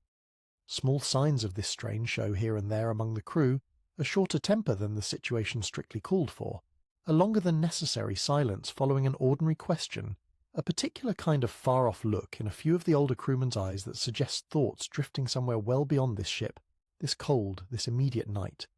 Nobody comments on it directly. There is an unspoken understanding aboard a ship like this that everyone is, in some sense, quietly struggling with the same slow accumulation of fatigue, cold, and isolation, and that pointing it out directly rarely helps anyone feel better about it. And yet, remarkably, these same men continued functioning, continued working the ropes, standing their watches, sharing what warmth and comfort they could manage to offer each other despite everything working against them. There is something genuinely worth respecting in that endurance, however brutal and however far removed from anything resembling comfort by modern standards. These were not men choosing hardship for its own sake. They were men making do, adapting constantly, finding whatever small comfort could be found in an environment almost perfectly designed to deny it to them. As the days accumulate and the worst edge of the deep winter cold begins, however slowly, to soften, talk among the crew starts drifting more frequently toward the idea of an eventual port, some real, if temporary, return to solid ground, warm food that isn't salted or dried, a bed that doesn't sway with every passing swell. It is a quiet, careful kind of anticipation, never spoken about too directly or too hopefully, as though naming the hope too clearly might somehow jinx it before it had the chance to actually arrive. The shift shows mostly in small details. A crewman mending a torn jacket with slightly more care than strictly necessary, perhaps imagining wearing it somewhere other than this freezing deck. Another quietly counting coins from his share of a previous raid, calculating exactly how many nights of warm shelter and better food that amount might actually buy once the ship finally makes proper landfall. These small private calculations offer a kind of psychological anchor during the hardest stretches, something concrete to hold on to beyond simply enduring one more freezing night. Old ship logs describe crews growing visibly more animated as an anticipated port grew closer, even while the actual physical conditions aboard remained just as harsh as they had been for weeks. Morale, it seems, depended as much on a felt sense of progress as on any immediate improvement in comfort. A crew that believed relief was genuinely close managed the same hardship noticeably better than a crew facing an equally difficult stretch with no clear end in sight. Experienced captains understood this dynamic well enough to sometimes exaggerate slightly how close a port actually was, a small, practical deception meant purely to keep spirits from collapsing too early. Several of the crew searched the horizon now, all searching for the same thing, some first faint suggestion of coastline breaking the flat grey line where sea meets sky.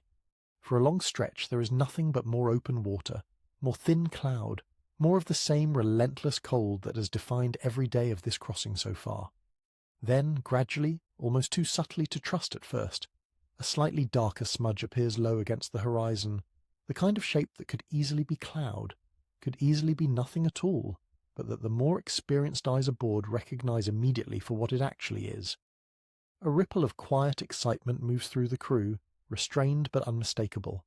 Several men exchanging brief glances, small nods, the closest thing to open celebration this exhausted group can currently manage.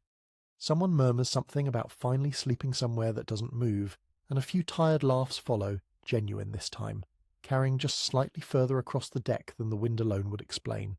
It takes another full day of sailing before that faint smudge resolves into something recognizable as an actual coastline.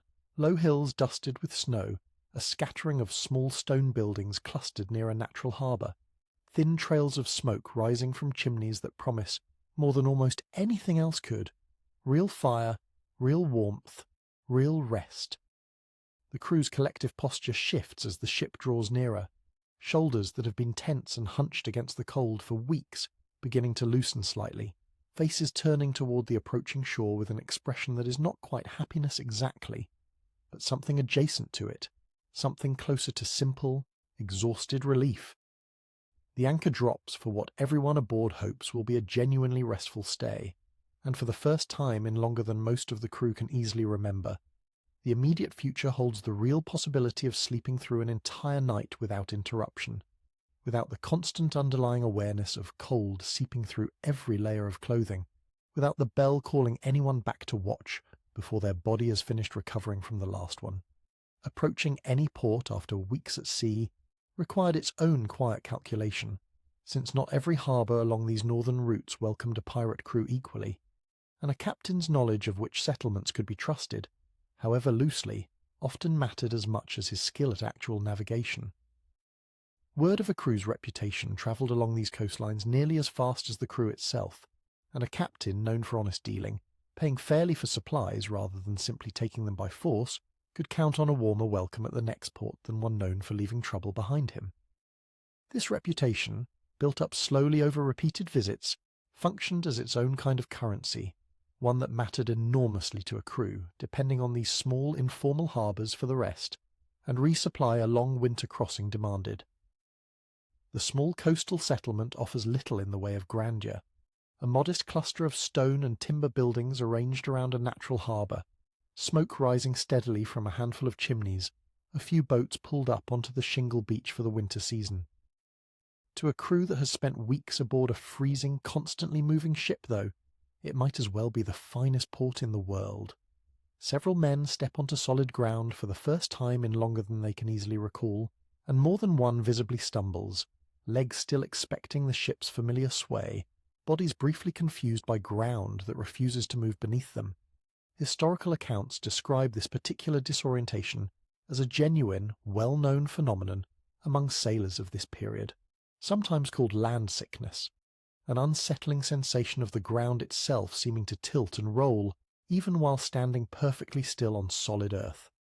It could last hours, sometimes longer, the body needing real time to relearn balance without the constant correction a ship's motion had trained it to expect. A few crewmen laugh at each other's stumbling, the good-natured kind of laughter reserved for shared, harmless embarrassment rather than genuine mockery. Word spreads quickly through the small settlement that a crew has arrived willing to trade, and a cautious, informal negotiation begins almost immediately near the harbour's edge, stolen goods exchanged quietly for fresh food, dry firewood, and most valued of all by an exhausted crew, actual space in whatever shelter the town can spare for a few nights. Local relationships with crews like this one existed in a complicated, uneasy space throughout this period, part fear, part practical necessity, part quiet resentment carefully hidden behind polite enough transaction. That night, in whatever shelter has been arranged, a fire actually burns freely, without the careful restraint required aboard ship, and the difference this makes is almost immediate and overwhelming. Several crewmen simply sit close to the flames for a long stretch, saying very little, faces slack with something close to disbelief at how easy warmth suddenly feels after weeks of constant, careful rationing of every small source of heat available.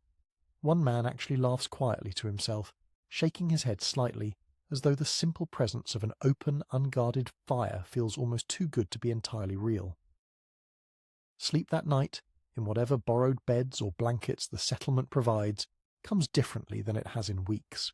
Deeper, longer, uninterrupted by the ship's constant creaking or the ever-present underlying awareness of cold pressing in from every direction. Several accounts from sailors of this period describe this particular kind of sleep, the first full rest after a long, brutal winter crossing, as something almost disorienting in its own right, a strange, unfamiliar heaviness that the body has to slowly relearn how to fully surrender to after weeks of only ever resting halfway. Men who spent the last several weeks sleeping in fragments between watches, weapons close at hand, bodies braced instinctively against every roll and pitch of the ship, finally allow themselves something close to complete unconsciousness, trusting, for once, that nothing immediately demands their attention. It is, in its own quiet way, one of the most genuinely restorative moments available in this entire brutal, demanding life, made all the more valuable precisely because of how rare and how hard earned it actually is. The respite inevitably does not last especially long. Within a handful of days, sometimes less, the same pressures that drove this crew to sea in the first place, dwindling supplies, restless ambition, simple economic necessity, begin pulling them back toward the water again. The ship is restocked as thoroughly as circumstances allow, rigging checked and repaired properly rather than through the constant improvised patching that defined most of the open crossing, and eventually the anchor rises once more, the small settlement and its brief precious warmth beginning to recede back into the grey distance behind them. Not every crossing ended with the full crew that had set out.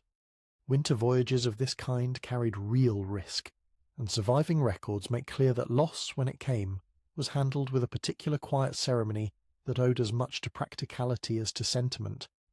A body could not be kept aboard for long in any season, and in deep winter, with limited fuel and no easy way to preserve remains properly, custom generally called for a burial at sea carried out within a day, wrapped simply in spare sailcloth, weighted and given over to the water with whatever brief words the crew could offer.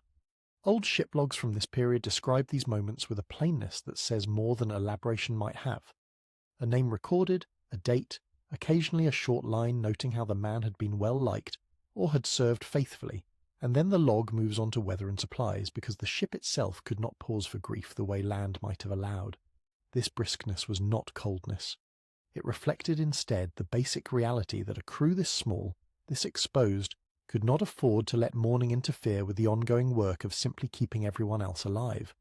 What remained afterward, in the surviving testimony of men who lived through losses like this, was usually something quieter and more private, a particular crewman's tools or personal effects divided among those who had known him best, a private word said near his old hammock, before someone else eventually took the empty space, a name that came up occasionally in conversation for months afterward, usually without much comment, simply acknowledged and then set gently aside again.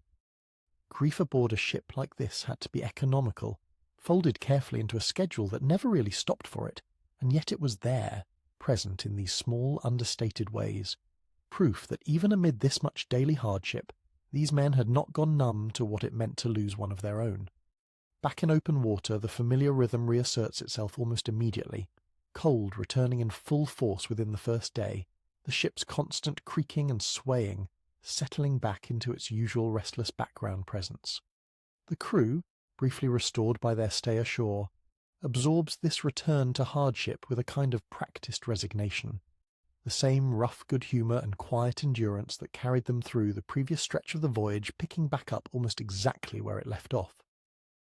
There is a subtle difference now in how the men move compared to those first brutal nights at the very start of this journey. Less visible struggle in their motions, less obvious strain in how they brace against the cold, not because the weather itself has grown any gentler, but because these particular bodies have, through sheer repetition, adapted as much as they realistically can to conditions that would have seemed genuinely unsurvivable to any of them only a few months earlier. Historians studying seasonal crews from this period note this adaptation consistently across surviving records. Sailors who began a winter crossing struggling visibly with cold that experienced crewmates barely seemed to notice by the season's end. The body slowly, imperfectly, learning to tolerate an environment it was never naturally built to withstand. This adaptation had real limits, of course. No amount of experience fully protected against frostbite, against the slow creep of scurvy, against the genuine danger posed by a storm severe enough to overwhelm even the most seasoned crew's collective skill. But within those limits, something like resilience clearly did develop over time, a hardening not just of skin and hands, but of temperament itself, a growing capacity to simply continue functioning through conditions that would have seemed, at the voyage's start, close to impossible to survive at all.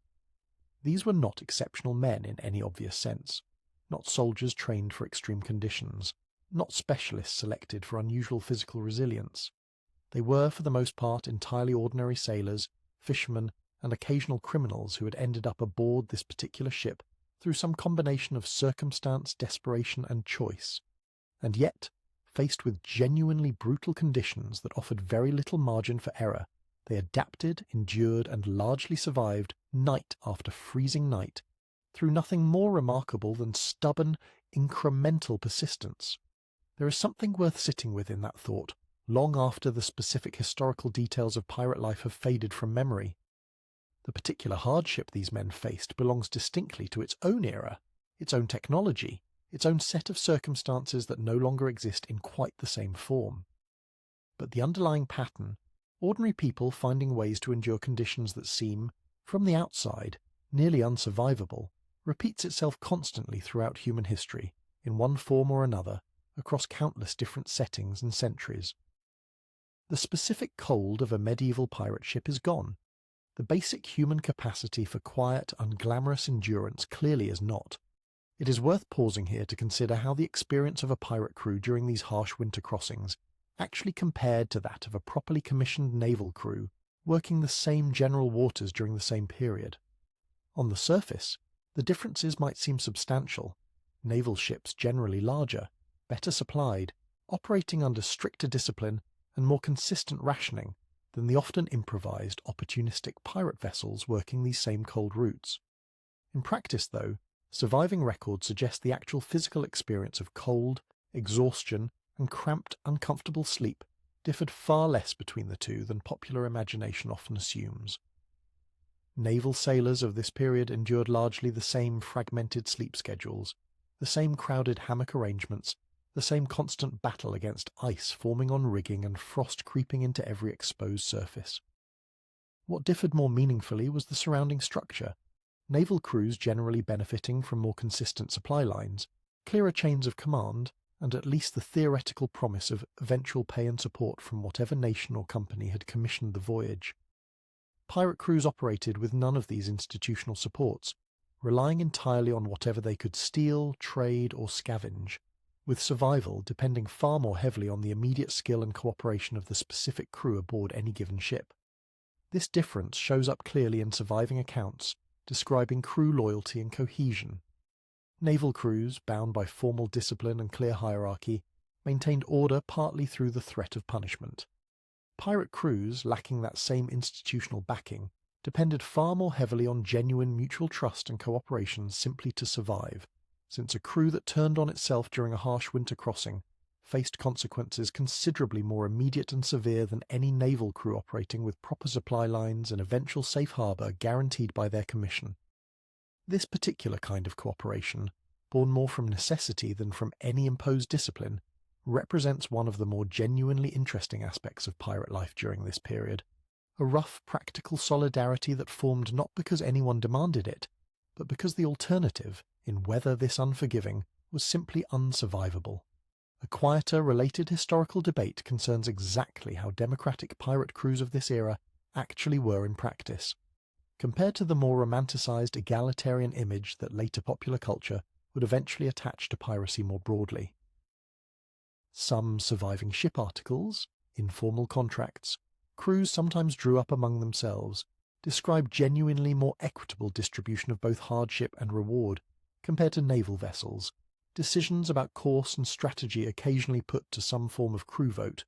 Injured or sick crewmen guaranteed a fixed, if modest, share of compensation, regardless of their ability to continue working. Other accounts suggest this egalitarian structure existed more inconsistently, varying considerably depending on a particular captain's personality and a crew's specific circumstances, with plenty of pirate vessels operating under conditions just as harsh and hierarchical as anything found aboard a naval ship. What does seem consistently true, regardless of exactly how democratic any specific crew's internal structure actually was, is that surviving a winter crossing like this one required a level of practical cooperation that cut across whatever formal hierarchy existed aboard.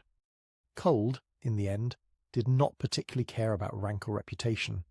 It demanded the same basic response from everyone aboard: shared warmth, shared vigilance, shared endurance, regardless of who technically commanded the ship, or how the eventual profits from any successful raid would ultimately be divided. A quieter, practical detail, worth including here, concerns how crews maintained their weapons through a winter crossing, since a blade or firearm left untended in this kind of damp cold could fail exactly when it was needed most. Cutlasses required regular oiling to keep salt air from pitting the steel, a task usually done by lantern light in whatever spare moment a man could find. The blade drawn across a cloth soaked in whatever oil was available, whale oil most commonly, the same substance used to protect skin against the cold pressed into service, protecting metal as well. Pistols posed their own particular challenge in this climate, since damp powder simply failed to fire, and a weapon that misfired at a critical moment could cost a man his life. Experienced crewmen kept their powder wrapped carefully in oiled cloth or sealed in small waxed pouches, checking it obsessively during the wettest stretches of a crossing, understanding that a weapon that looked functional but carried compromised powder was, in practice, no better than carrying nothing at all.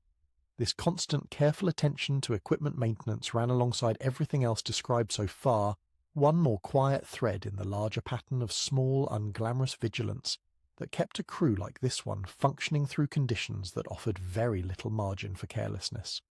There are a handful of smaller, stranger details scattered through the surviving record of this period that rarely make it into more conventional accounts of pirate life, but that add real texture to what nightly survival actually looked like aboard a ship like this one.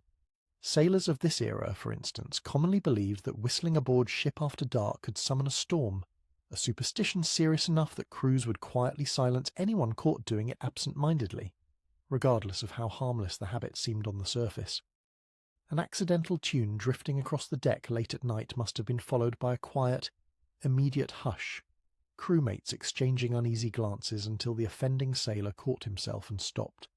Another surviving detail describes how some crews avoided saying certain words aloud after dark entirely, substituting careful euphemisms for anything related to drowning or sinking, out of a belief that naming a fear too directly risked inviting it. This kind of careful linguistic superstition shows up across numerous seafaring cultures throughout history, a quiet acknowledgement that when survival depends on forces as unpredictable as open winter water, even small symbolic precautions felt worth taking, regardless of whether they held any actual practical effect. A gentler tradition survives from several accounts describing how crews marked a sailor's first full winter crossing, often with some small informal ritual meant to ease the transition into this particular brutal apprenticeship. A veteran crewmate might share a personal charm or piece of practical advice, some small kindness meant to help a newer sailor endure what was coming. It is easy to imagine the quiet comfort such a gesture must have offered, a frightened young man facing his first truly hard winter at sea. Some small proof that he was not facing this alone, that others before him had survived it and were still here to offer whatever guidance they could. The specific sounds that marked these nights so distinctly for the men living through them eventually faded into background rather than active awareness. So constant and repetitive were they. The creak of rope, the groan of hull, the distant steady drip of water finding its way through some small gap in the deck above. Modern sleep researchers studying the effect of consistent background noise on rest note, that sufficiently steady, repetitive sound can actually promote deeper sleep by masking sudden, jarring disruptions that might otherwise startle a sleeper awake. In a strange, unintended way, the very ship these men feared and resented may have offered them exactly this kind of protective acoustic environment, its constant low creaking and groaning smoothing over sharper, more startling sounds that might otherwise have kept exhausted sailors jolting awake throughout the night. It is a small, oddly comforting thought that the same ship responsible for so much of this crew's suffering may have also, in its own unintended way, been quietly helping them sleep through at least some of it, its endless creaking and groaning becoming, over enough repeated nights, less a source of anxiety and more a strange familiar comfort, the sound of survival itself, patient and constant, carrying them through one more freezing night toward whatever morning waited beyond it. There is one more category of the surviving record worth pausing over here, the specific question of how these crews handled the practical business of staying dry, which mattered nearly as much as staying warm in weather this punishing. Wet clothing, even briefly, accelerated heat loss dramatically, and crews developed a range of careful, sometimes improvised methods for managing moisture aboard a ship that offered very few reliable ways to properly dry anything at all. On one particularly damp evening, several crewmen carefully wring out soaked outer layers before draping them near whatever modest heat the galley's shielded embers provide, rotating the fabric periodically to prevent any one section from scorching while ensuring the material actually had a chance to dry rather than simply refreezing in a different shape. It was slow, tedious work, repeated almost nightly during the wettest stretches of the crossing, but it represented one more small, unglamorous piece of the constant maintenance required simply to keep a crew functional through an entire winter at sea. Old ship logs mention crews sometimes resorting to sleeping in slightly damp clothing rather than risk removing it entirely in weather, cold enough that even brief exposure to open air posed its own separate danger. This created its own quiet, ongoing tension between two competing risks: the danger of sleeping in damp fabric that continued slowly drawing heat from the body throughout the night, versus the danger of removing and drying that same fabric properly, but exposing bare skin to air cold enough to cause frostbite within minutes.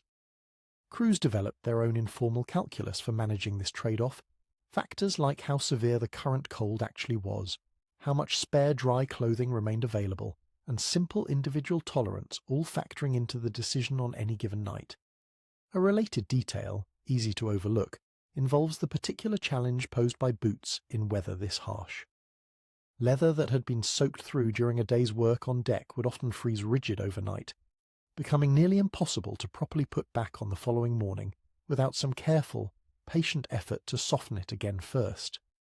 Some crewmen developed a habit of sleeping with their boots tucked against their own body for at least part of the night, using their own limited body heat to keep the leather pliable enough to be usable again by the time the next watch called them back up to the freezing deck above. There was no single dramatic skill that kept a crew like this alive through an entire winter crossing. There was only this patient, unglamorous accumulation of small, careful choices, repeated with enough consistency and enough mutual cooperation to eventually add up to genuine survival. The final stretch of any winter crossing like this one carried its own particular psychological weight, distinct from the earlier, more acute fear of the crossing's brutal opening weeks. By this point the crew had settled fully into their hardened winter routine, bodies and minds adjusted as much as they reasonably could adjust to conditions this harsh. What remained was less active fear and more a kind of grinding, patient endurance, the accumulated fatigue of weeks spent in a state of near-constant low-grade struggle, finally beginning to show, in small, quiet ways, a slightly slower response time here, a slightly shorter temper there, the particular flatness in expression that comes from a body and mind that have simply been asked to endure far more than they were ever built for far longer than seems entirely reasonable. This fatigue shows most clearly in the smaller interactions between crewmates, conversations that have grown sparser and more economical than they were earlier in the voyage, not from any particular tension between the men, but simply because energy that once went toward idle conversation has, by this point, been almost entirely redirected toward the more basic, essential work of simply staying warm enough and alert enough to make it through each individual watch.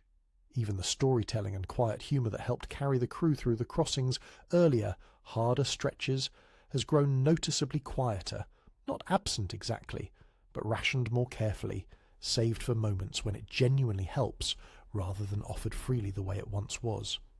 Historians studying extended voyages of this kind describe this particular late-stage fatigue as one of the more dangerous, if less dramatic, hazards of a long winter crossing, since a crew running on this kind of depleted reserve becomes more prone to the small mistakes. A missed step on icy rigging, a moment of reduced vigilance during a critical watch that can compound quickly into genuine disaster in conditions this unforgiving. Experienced captains understood this dynamic well enough to watch closely for its earliest signs, sometimes adjusting watch rotations or work assignments specifically to protect crewmen showing the clearest signs of this accumulated exhaustion, understanding that a crew pushed too far past its actual limits posed a greater danger to the ship's overall survival than almost any external threat the weather itself could offer. A final detail worth including here concerns the strange comfort some crews found in marking time through small, repeated personal habits, rather than through any formal calendar, which held little practical meaning during a long disorienting winter crossing where one grey day blurred easily into the next. Some sailors kept careful private tallies scratched quietly into a beam near their hammock, a small private record of nights survived rather than any official log entry. Others measured the passing time more loosely, through the slow, gradual lengthening of daylight, or through some private, informal ritual repeated each evening regardless of the ship's actual location or weather. One older crewman, settling in for the night, runs a thumb briefly over a cluster of small, worn notches carved into the wood beside his hammock, a private accounting only he fully understands the meaning of. It is a small, quiet gesture, over in a few seconds, but it speaks to something larger about how these men managed to hold on to some sense of personal continuity and progress, even while trapped inside a routine that otherwise offered very little to distinguish one freezing night from the next. This kind of small, private ritual mattered more than it might initially seem. Psychological accounts of extended isolation, drawn from later better documented expeditions, consistently emphasized the importance of maintaining some sense of personal agency and forward progress even within an otherwise repetitive, grinding routine. A sailor who could look at a private tally and see genuine evidence of nights survived, weeks endured, distance covered, held on to a form of psychological anchor that helped counter the otherwise disorienting sameness of a long winter crossing. It cost nothing, required no special resources, and yet clearly served a real, quietly important function in helping these men maintain their own sense of continued identity through weeks that might otherwise have blurred together into something close to undifferentiated hardship. So much of what actually helped these men survive falls into this same broad category, small, unglamorous, easily overlooked habits that cost almost nothing but that accumulated, over enough repetition, into something genuinely protective. The careful checking of a crewmate's hands for early frostbite, the quiet humming that helped steady nerves before sleep, the shared ember kept alive through the darkest, coldest hours, the private tally scratched into old weathered wood. None of these individual habits would have been enough on their own to guarantee survival through a winter crossing this brutal. Together, layered patiently one on top of another, night after night, they clearly added up to something that mattered a great deal. There remains one further, quieter mystery embedded in the surviving record that historians still turn over from time to time. The question of what actually happened to a crew's collective memory of a crossing like this one once it finally ended. Surviving testimony from sailors who lived through several such winters describes a strange kind of selective forgetting that seemed to settle in once the immediate hardship had passed. The sharpest, most miserable details softening with distance in a way that the men themselves often found difficult to explain even to each other. A sailor recounting a winter crossing months later, safely ashore, might dwell at length on the small, oddly warm moments, a shared joke near the galley fire, the particular relief of a calm night in a sheltered cove, while passing quickly over the genuinely brutal stretches that had, at the time, felt unbearable. This is not an unusual pattern of memory in any era or setting, but it takes on a particular weight aboard ships like this one, where the gap between lived experience and later retelling shaped how an entire era of pirate life came to be remembered and eventually mythologized by those who never actually experienced it firsthand. The version of a crossing that survives in memory, told years later in some warmer port to men who never made this particular voyage, will almost certainly leave out the precise ache of frost forming on wool, the exact weight of exhaustion pressing down through a fragmented 2-hour stretch of broken sleep, the specific fear of a rope snapping somewhere overhead in weather too dark to properly investigate. What survives instead tends to be shape rather than substance, danger and hardship flattened into adventure, cold and fear smoothed gradually into something closer to legend. This is, in its own way, exactly how the popular romanticized image of piracy eventually formed in the first place, built less from the actual grinding, unglamorous reality of nights like this one and more from whatever fragments survived the slow erosion of memory and the further exaggeration of retelling. The truth, preserved more faithfully in surviving logs and cold practical records than in any later story, looks considerably less romantic and considerably more human. Ordinary men enduring extraordinary hardship through nothing more dramatic than patient, repeated effort, night after freezing night, for as long as the voyage demanded it of them. There is more genuine respect owed to men who survived exactly this, in exactly this much unglamorous detail, than to whatever adventurous myth later grew up in its place. Decisions about when to attempt a winter crossing at all, rather than waiting out the season in some safer harbour, fell almost entirely to a captain's own judgment, weighed against the practical pressures of dwindling supplies, restless crew morale, and whatever debts or obligations made an early departure feel necessary despite the obvious risk. Surviving accounts describe considerable variation in how different captains approached this calculation, some notably cautious, willing to wait out the worst weeks of winter in a sheltered port even at real cost to profit, others considerably more willing to gamble against the season if circumstances demanded it. A captain's reputation among his crew depended heavily on getting this particular judgment right more often than wrong. A captain who pushed a crossing too early, into weather that cost lives or crippled the ship, risked losing the loyalty and confidence that held a pirate crew together in the absence of any formal chain of command. One who waited too cautiously, missing profitable opportunities out of excessive caution, risked a different kind of dissatisfaction, a crew growing restless and doubting his judgment for entirely different reasons.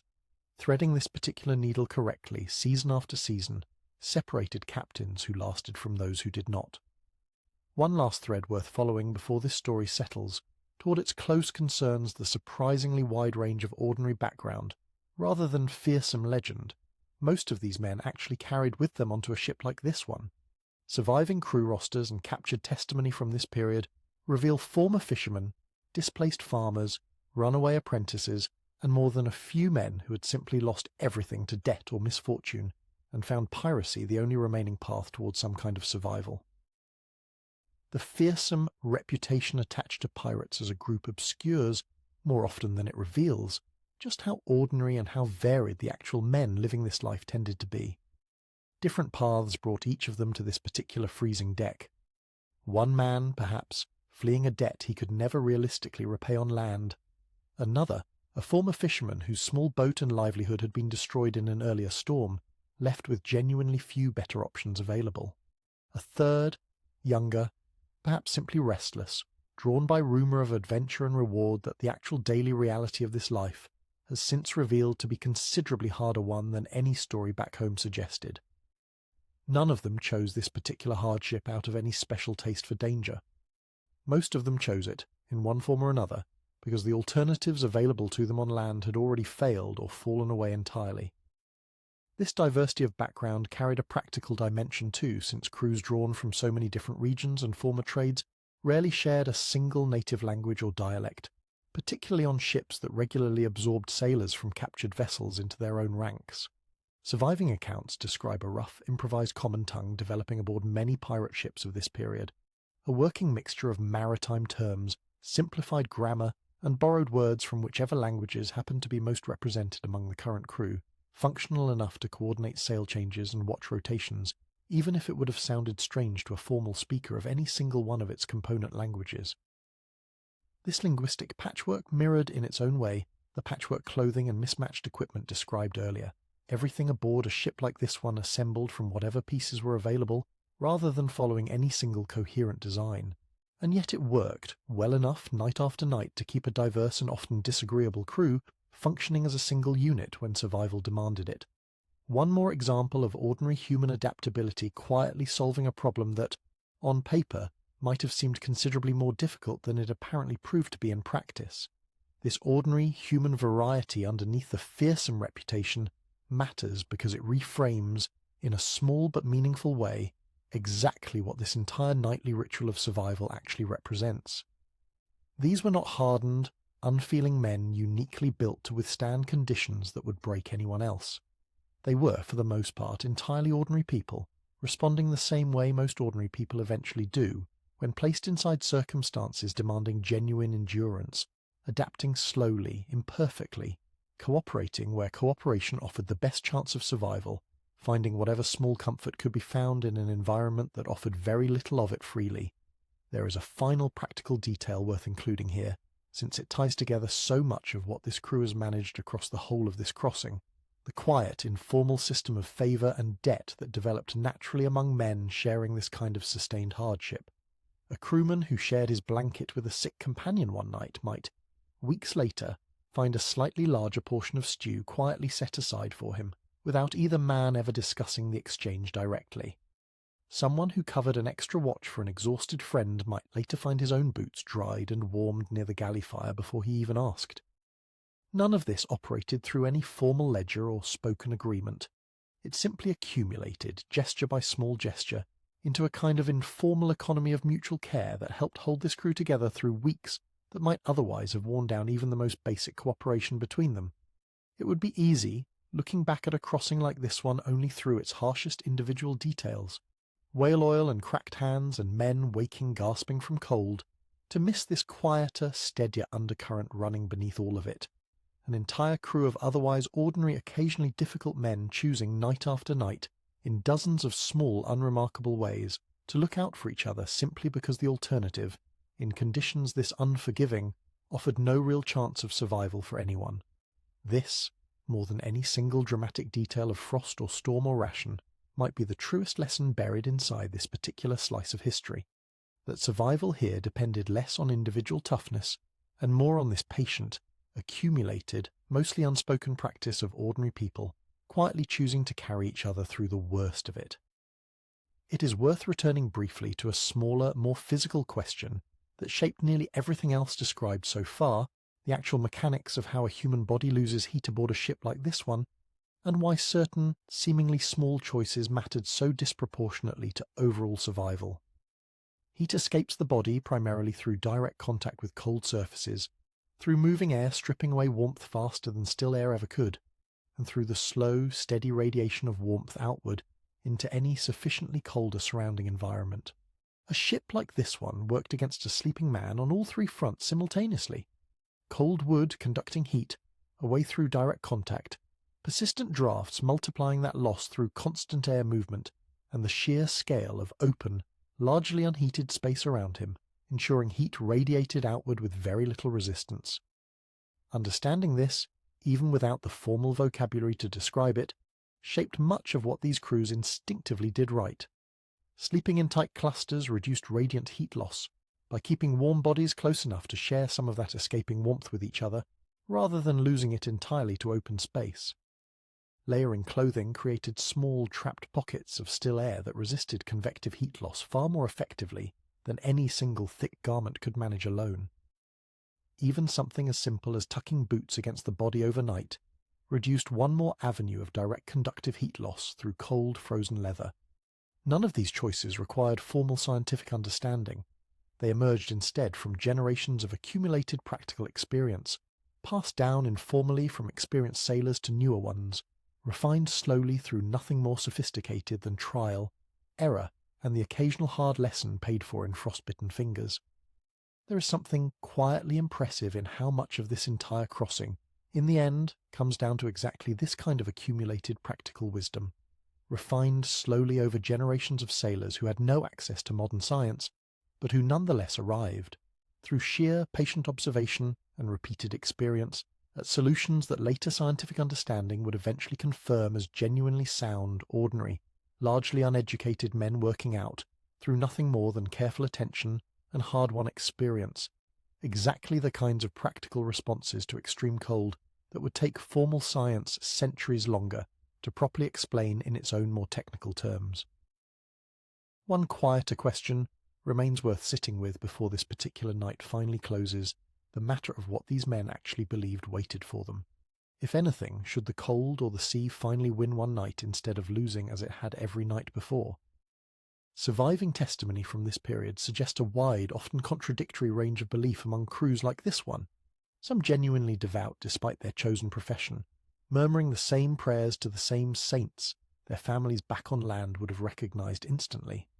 Others held looser, more improvised beliefs, a patchwork of half-remembered church teaching mixed freely with older, more superstitious ideas about the sea itself as something closer to a living, watchful presence, capable of mercy or cruelty depending on factors no sailor could ever fully predict or control.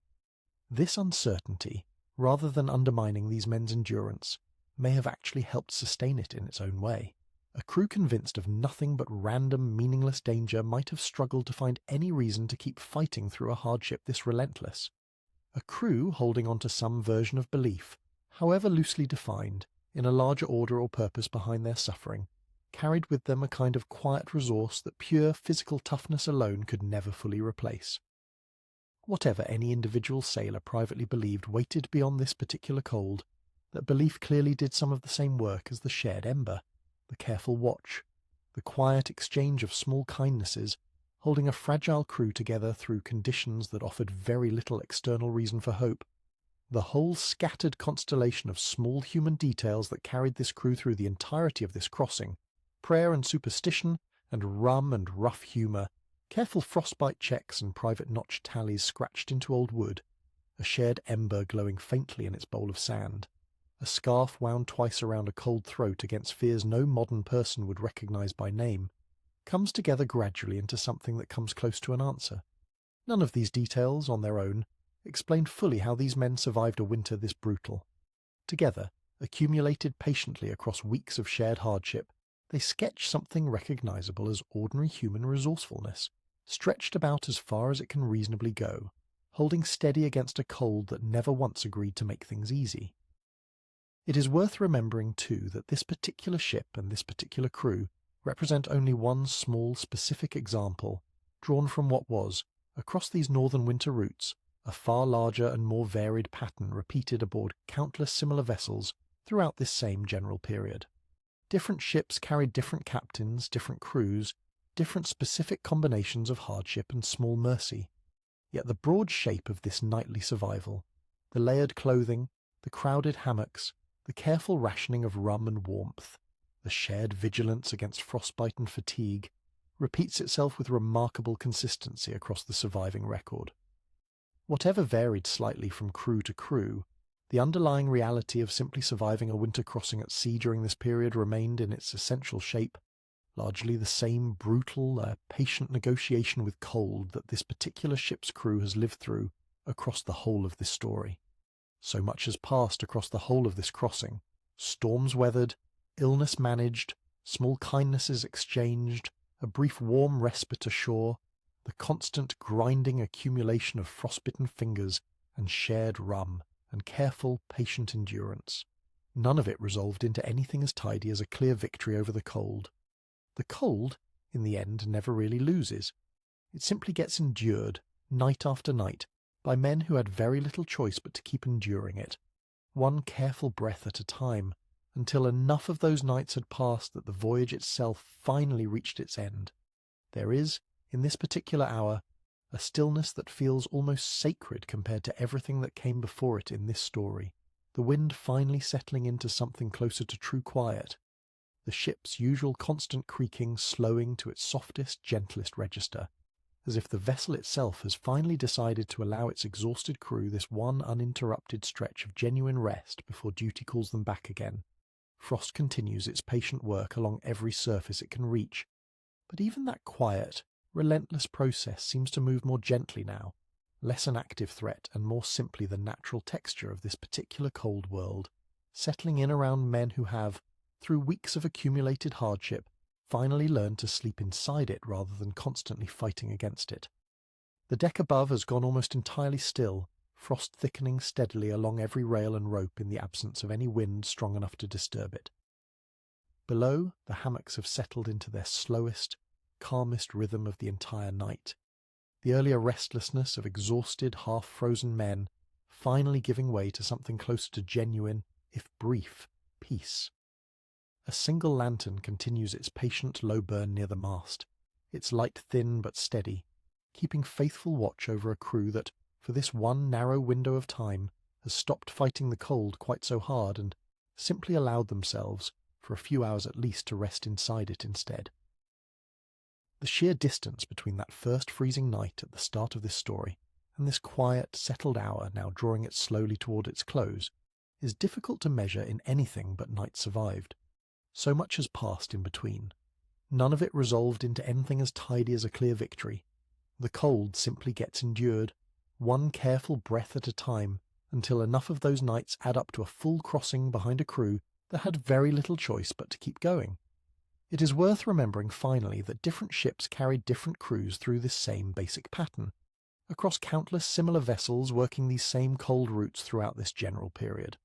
Whatever varied slightly from ship to ship, the underlying reality of simply surviving a winter crossing at sea remained largely the same brutal, patient negotiation with cold, the layered clothing, the crowded hammocks, the careful rationing of rum and warmth, the shared vigilance against frostbite and fatigue, repeated night after night by ordinary men who had no special taste for hardship, only very few better options left to them on land. The specific ports and trade routes these northern crews preyed upon offer their own quiet texture to this story. Hanseatic merchant vessels moving between cities like Bergen, Lübeck and Novgorod carried furs, dried fish, grain and timber along routes that pirate crews learned to track with real precision, timing their patrols to coincide with the seasonal rhythms of legitimate trade. A merchant convoy running late in the season, pushing its luck against the coming winter to complete one final profitable crossing, made an especially tempting target, its crew exhausted and eager to reach harbour, its cargo hold still full. Whaling fleets working the far northern waters presented a different kind of opportunity, their ships slower and more heavily laden with oil and blubber, valuable cargo that could be sold on afterward through less scrupulous ports willing to ask few questions about its origin. These whaling routes pushed pirate crews into some of the coldest water they ever worked, often trailing legitimate whaling vessels for days at a stretch, waiting for the right moment, enduring exactly the same brutal conditions as the ships they intended to rob. Named individual ports appear only rarely in the surviving pirate record, most crews of this period operating with a deliberate vagueness about their movements, but scattered references to towns along the Scandinavian and Baltic coastlines suggest a loose, informal network of small harbours willing to trade with pirate crews in exchange for goods otherwise unavailable during the winter season. These relationships were never stable or fully trusted by either side, shifting depending on local politics, the mood of a particular town's leadership, and how badly either party needed what the other had to offer that season. The waters most commonly worked by pirate crews of this period, the North Sea, the Baltic approaches, the stretch of Atlantic running along the Scandinavian coast, sit at latitudes where winter daylight shrinks to only a handful of hours, leaving crews to manage the worst of the cold in near-permanent darkness for weeks at a time. A short grey window of weak daylight followed by a long black night, followed by another short grey window, repeating with very little variation for the length of the season. Sailors of this period developed their own quiet rhythms around this scarcity of light, learning to treat even a pale, overcast noon as a small resource worth using well, since the darkness on either side of it offered so little to work with. Old sailing charts from this period, where they survive, mark these northern routes with a particular kind of caution not applied elsewhere, warnings about ice, about the unpredictable behaviour of coastal currents in freezing conditions, about ports that simply closed for months at a time and offered no shelter regardless of how desperate an approaching crew might be. Captains working these waters relied as much on inherited local knowledge, passed down from older sailors who had survived previous winters, as on any formal chart. A route that looked reasonable on paper might prove genuinely lethal in practice if it failed to account for exactly where the ice tended to form first, or which stretch of coastline offered no safe anchorage at all during the coldest months. This geography also shaped, in a quieter way, how crews thought about time itself during a long winter crossing. Without a reliable sunrise or sunset to anchor the day, the ship's bell and its accompanying rotation of watches became, in practice, the closest thing to a genuine clock these men had, the only truly consistent marker separating one stretch of darkness from the next. It is easy to understand, given this, why the sound of that bell took on such outsized importance in surviving accounts, why crews describe it not merely as a signal, but as something closer to a heartbeat, the one steady, dependable rhythm holding an otherwise disorienting stretch of near-permanent winter night together. The lantern light dims further as the deepest part of the night settles fully over the ship, and below the last few restless murmurs finally fade into steady, even breathing. The wind continues its low, patient moan, unchanged, indifferent, exactly as it has been since the very first night of this story, and exactly as it will remain long after this particular voyage has ended and this particular ship has been forgotten.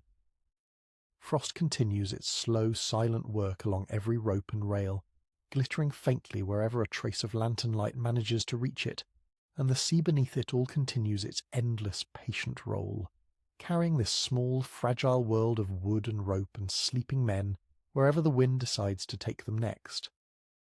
Somewhere in that cold, long since past, a crew of exhausted, ordinary men found its way through one more freezing night, the same way they always had, one slow, patient breath at a time, until enough such nights strung together carried them all the way through to spring.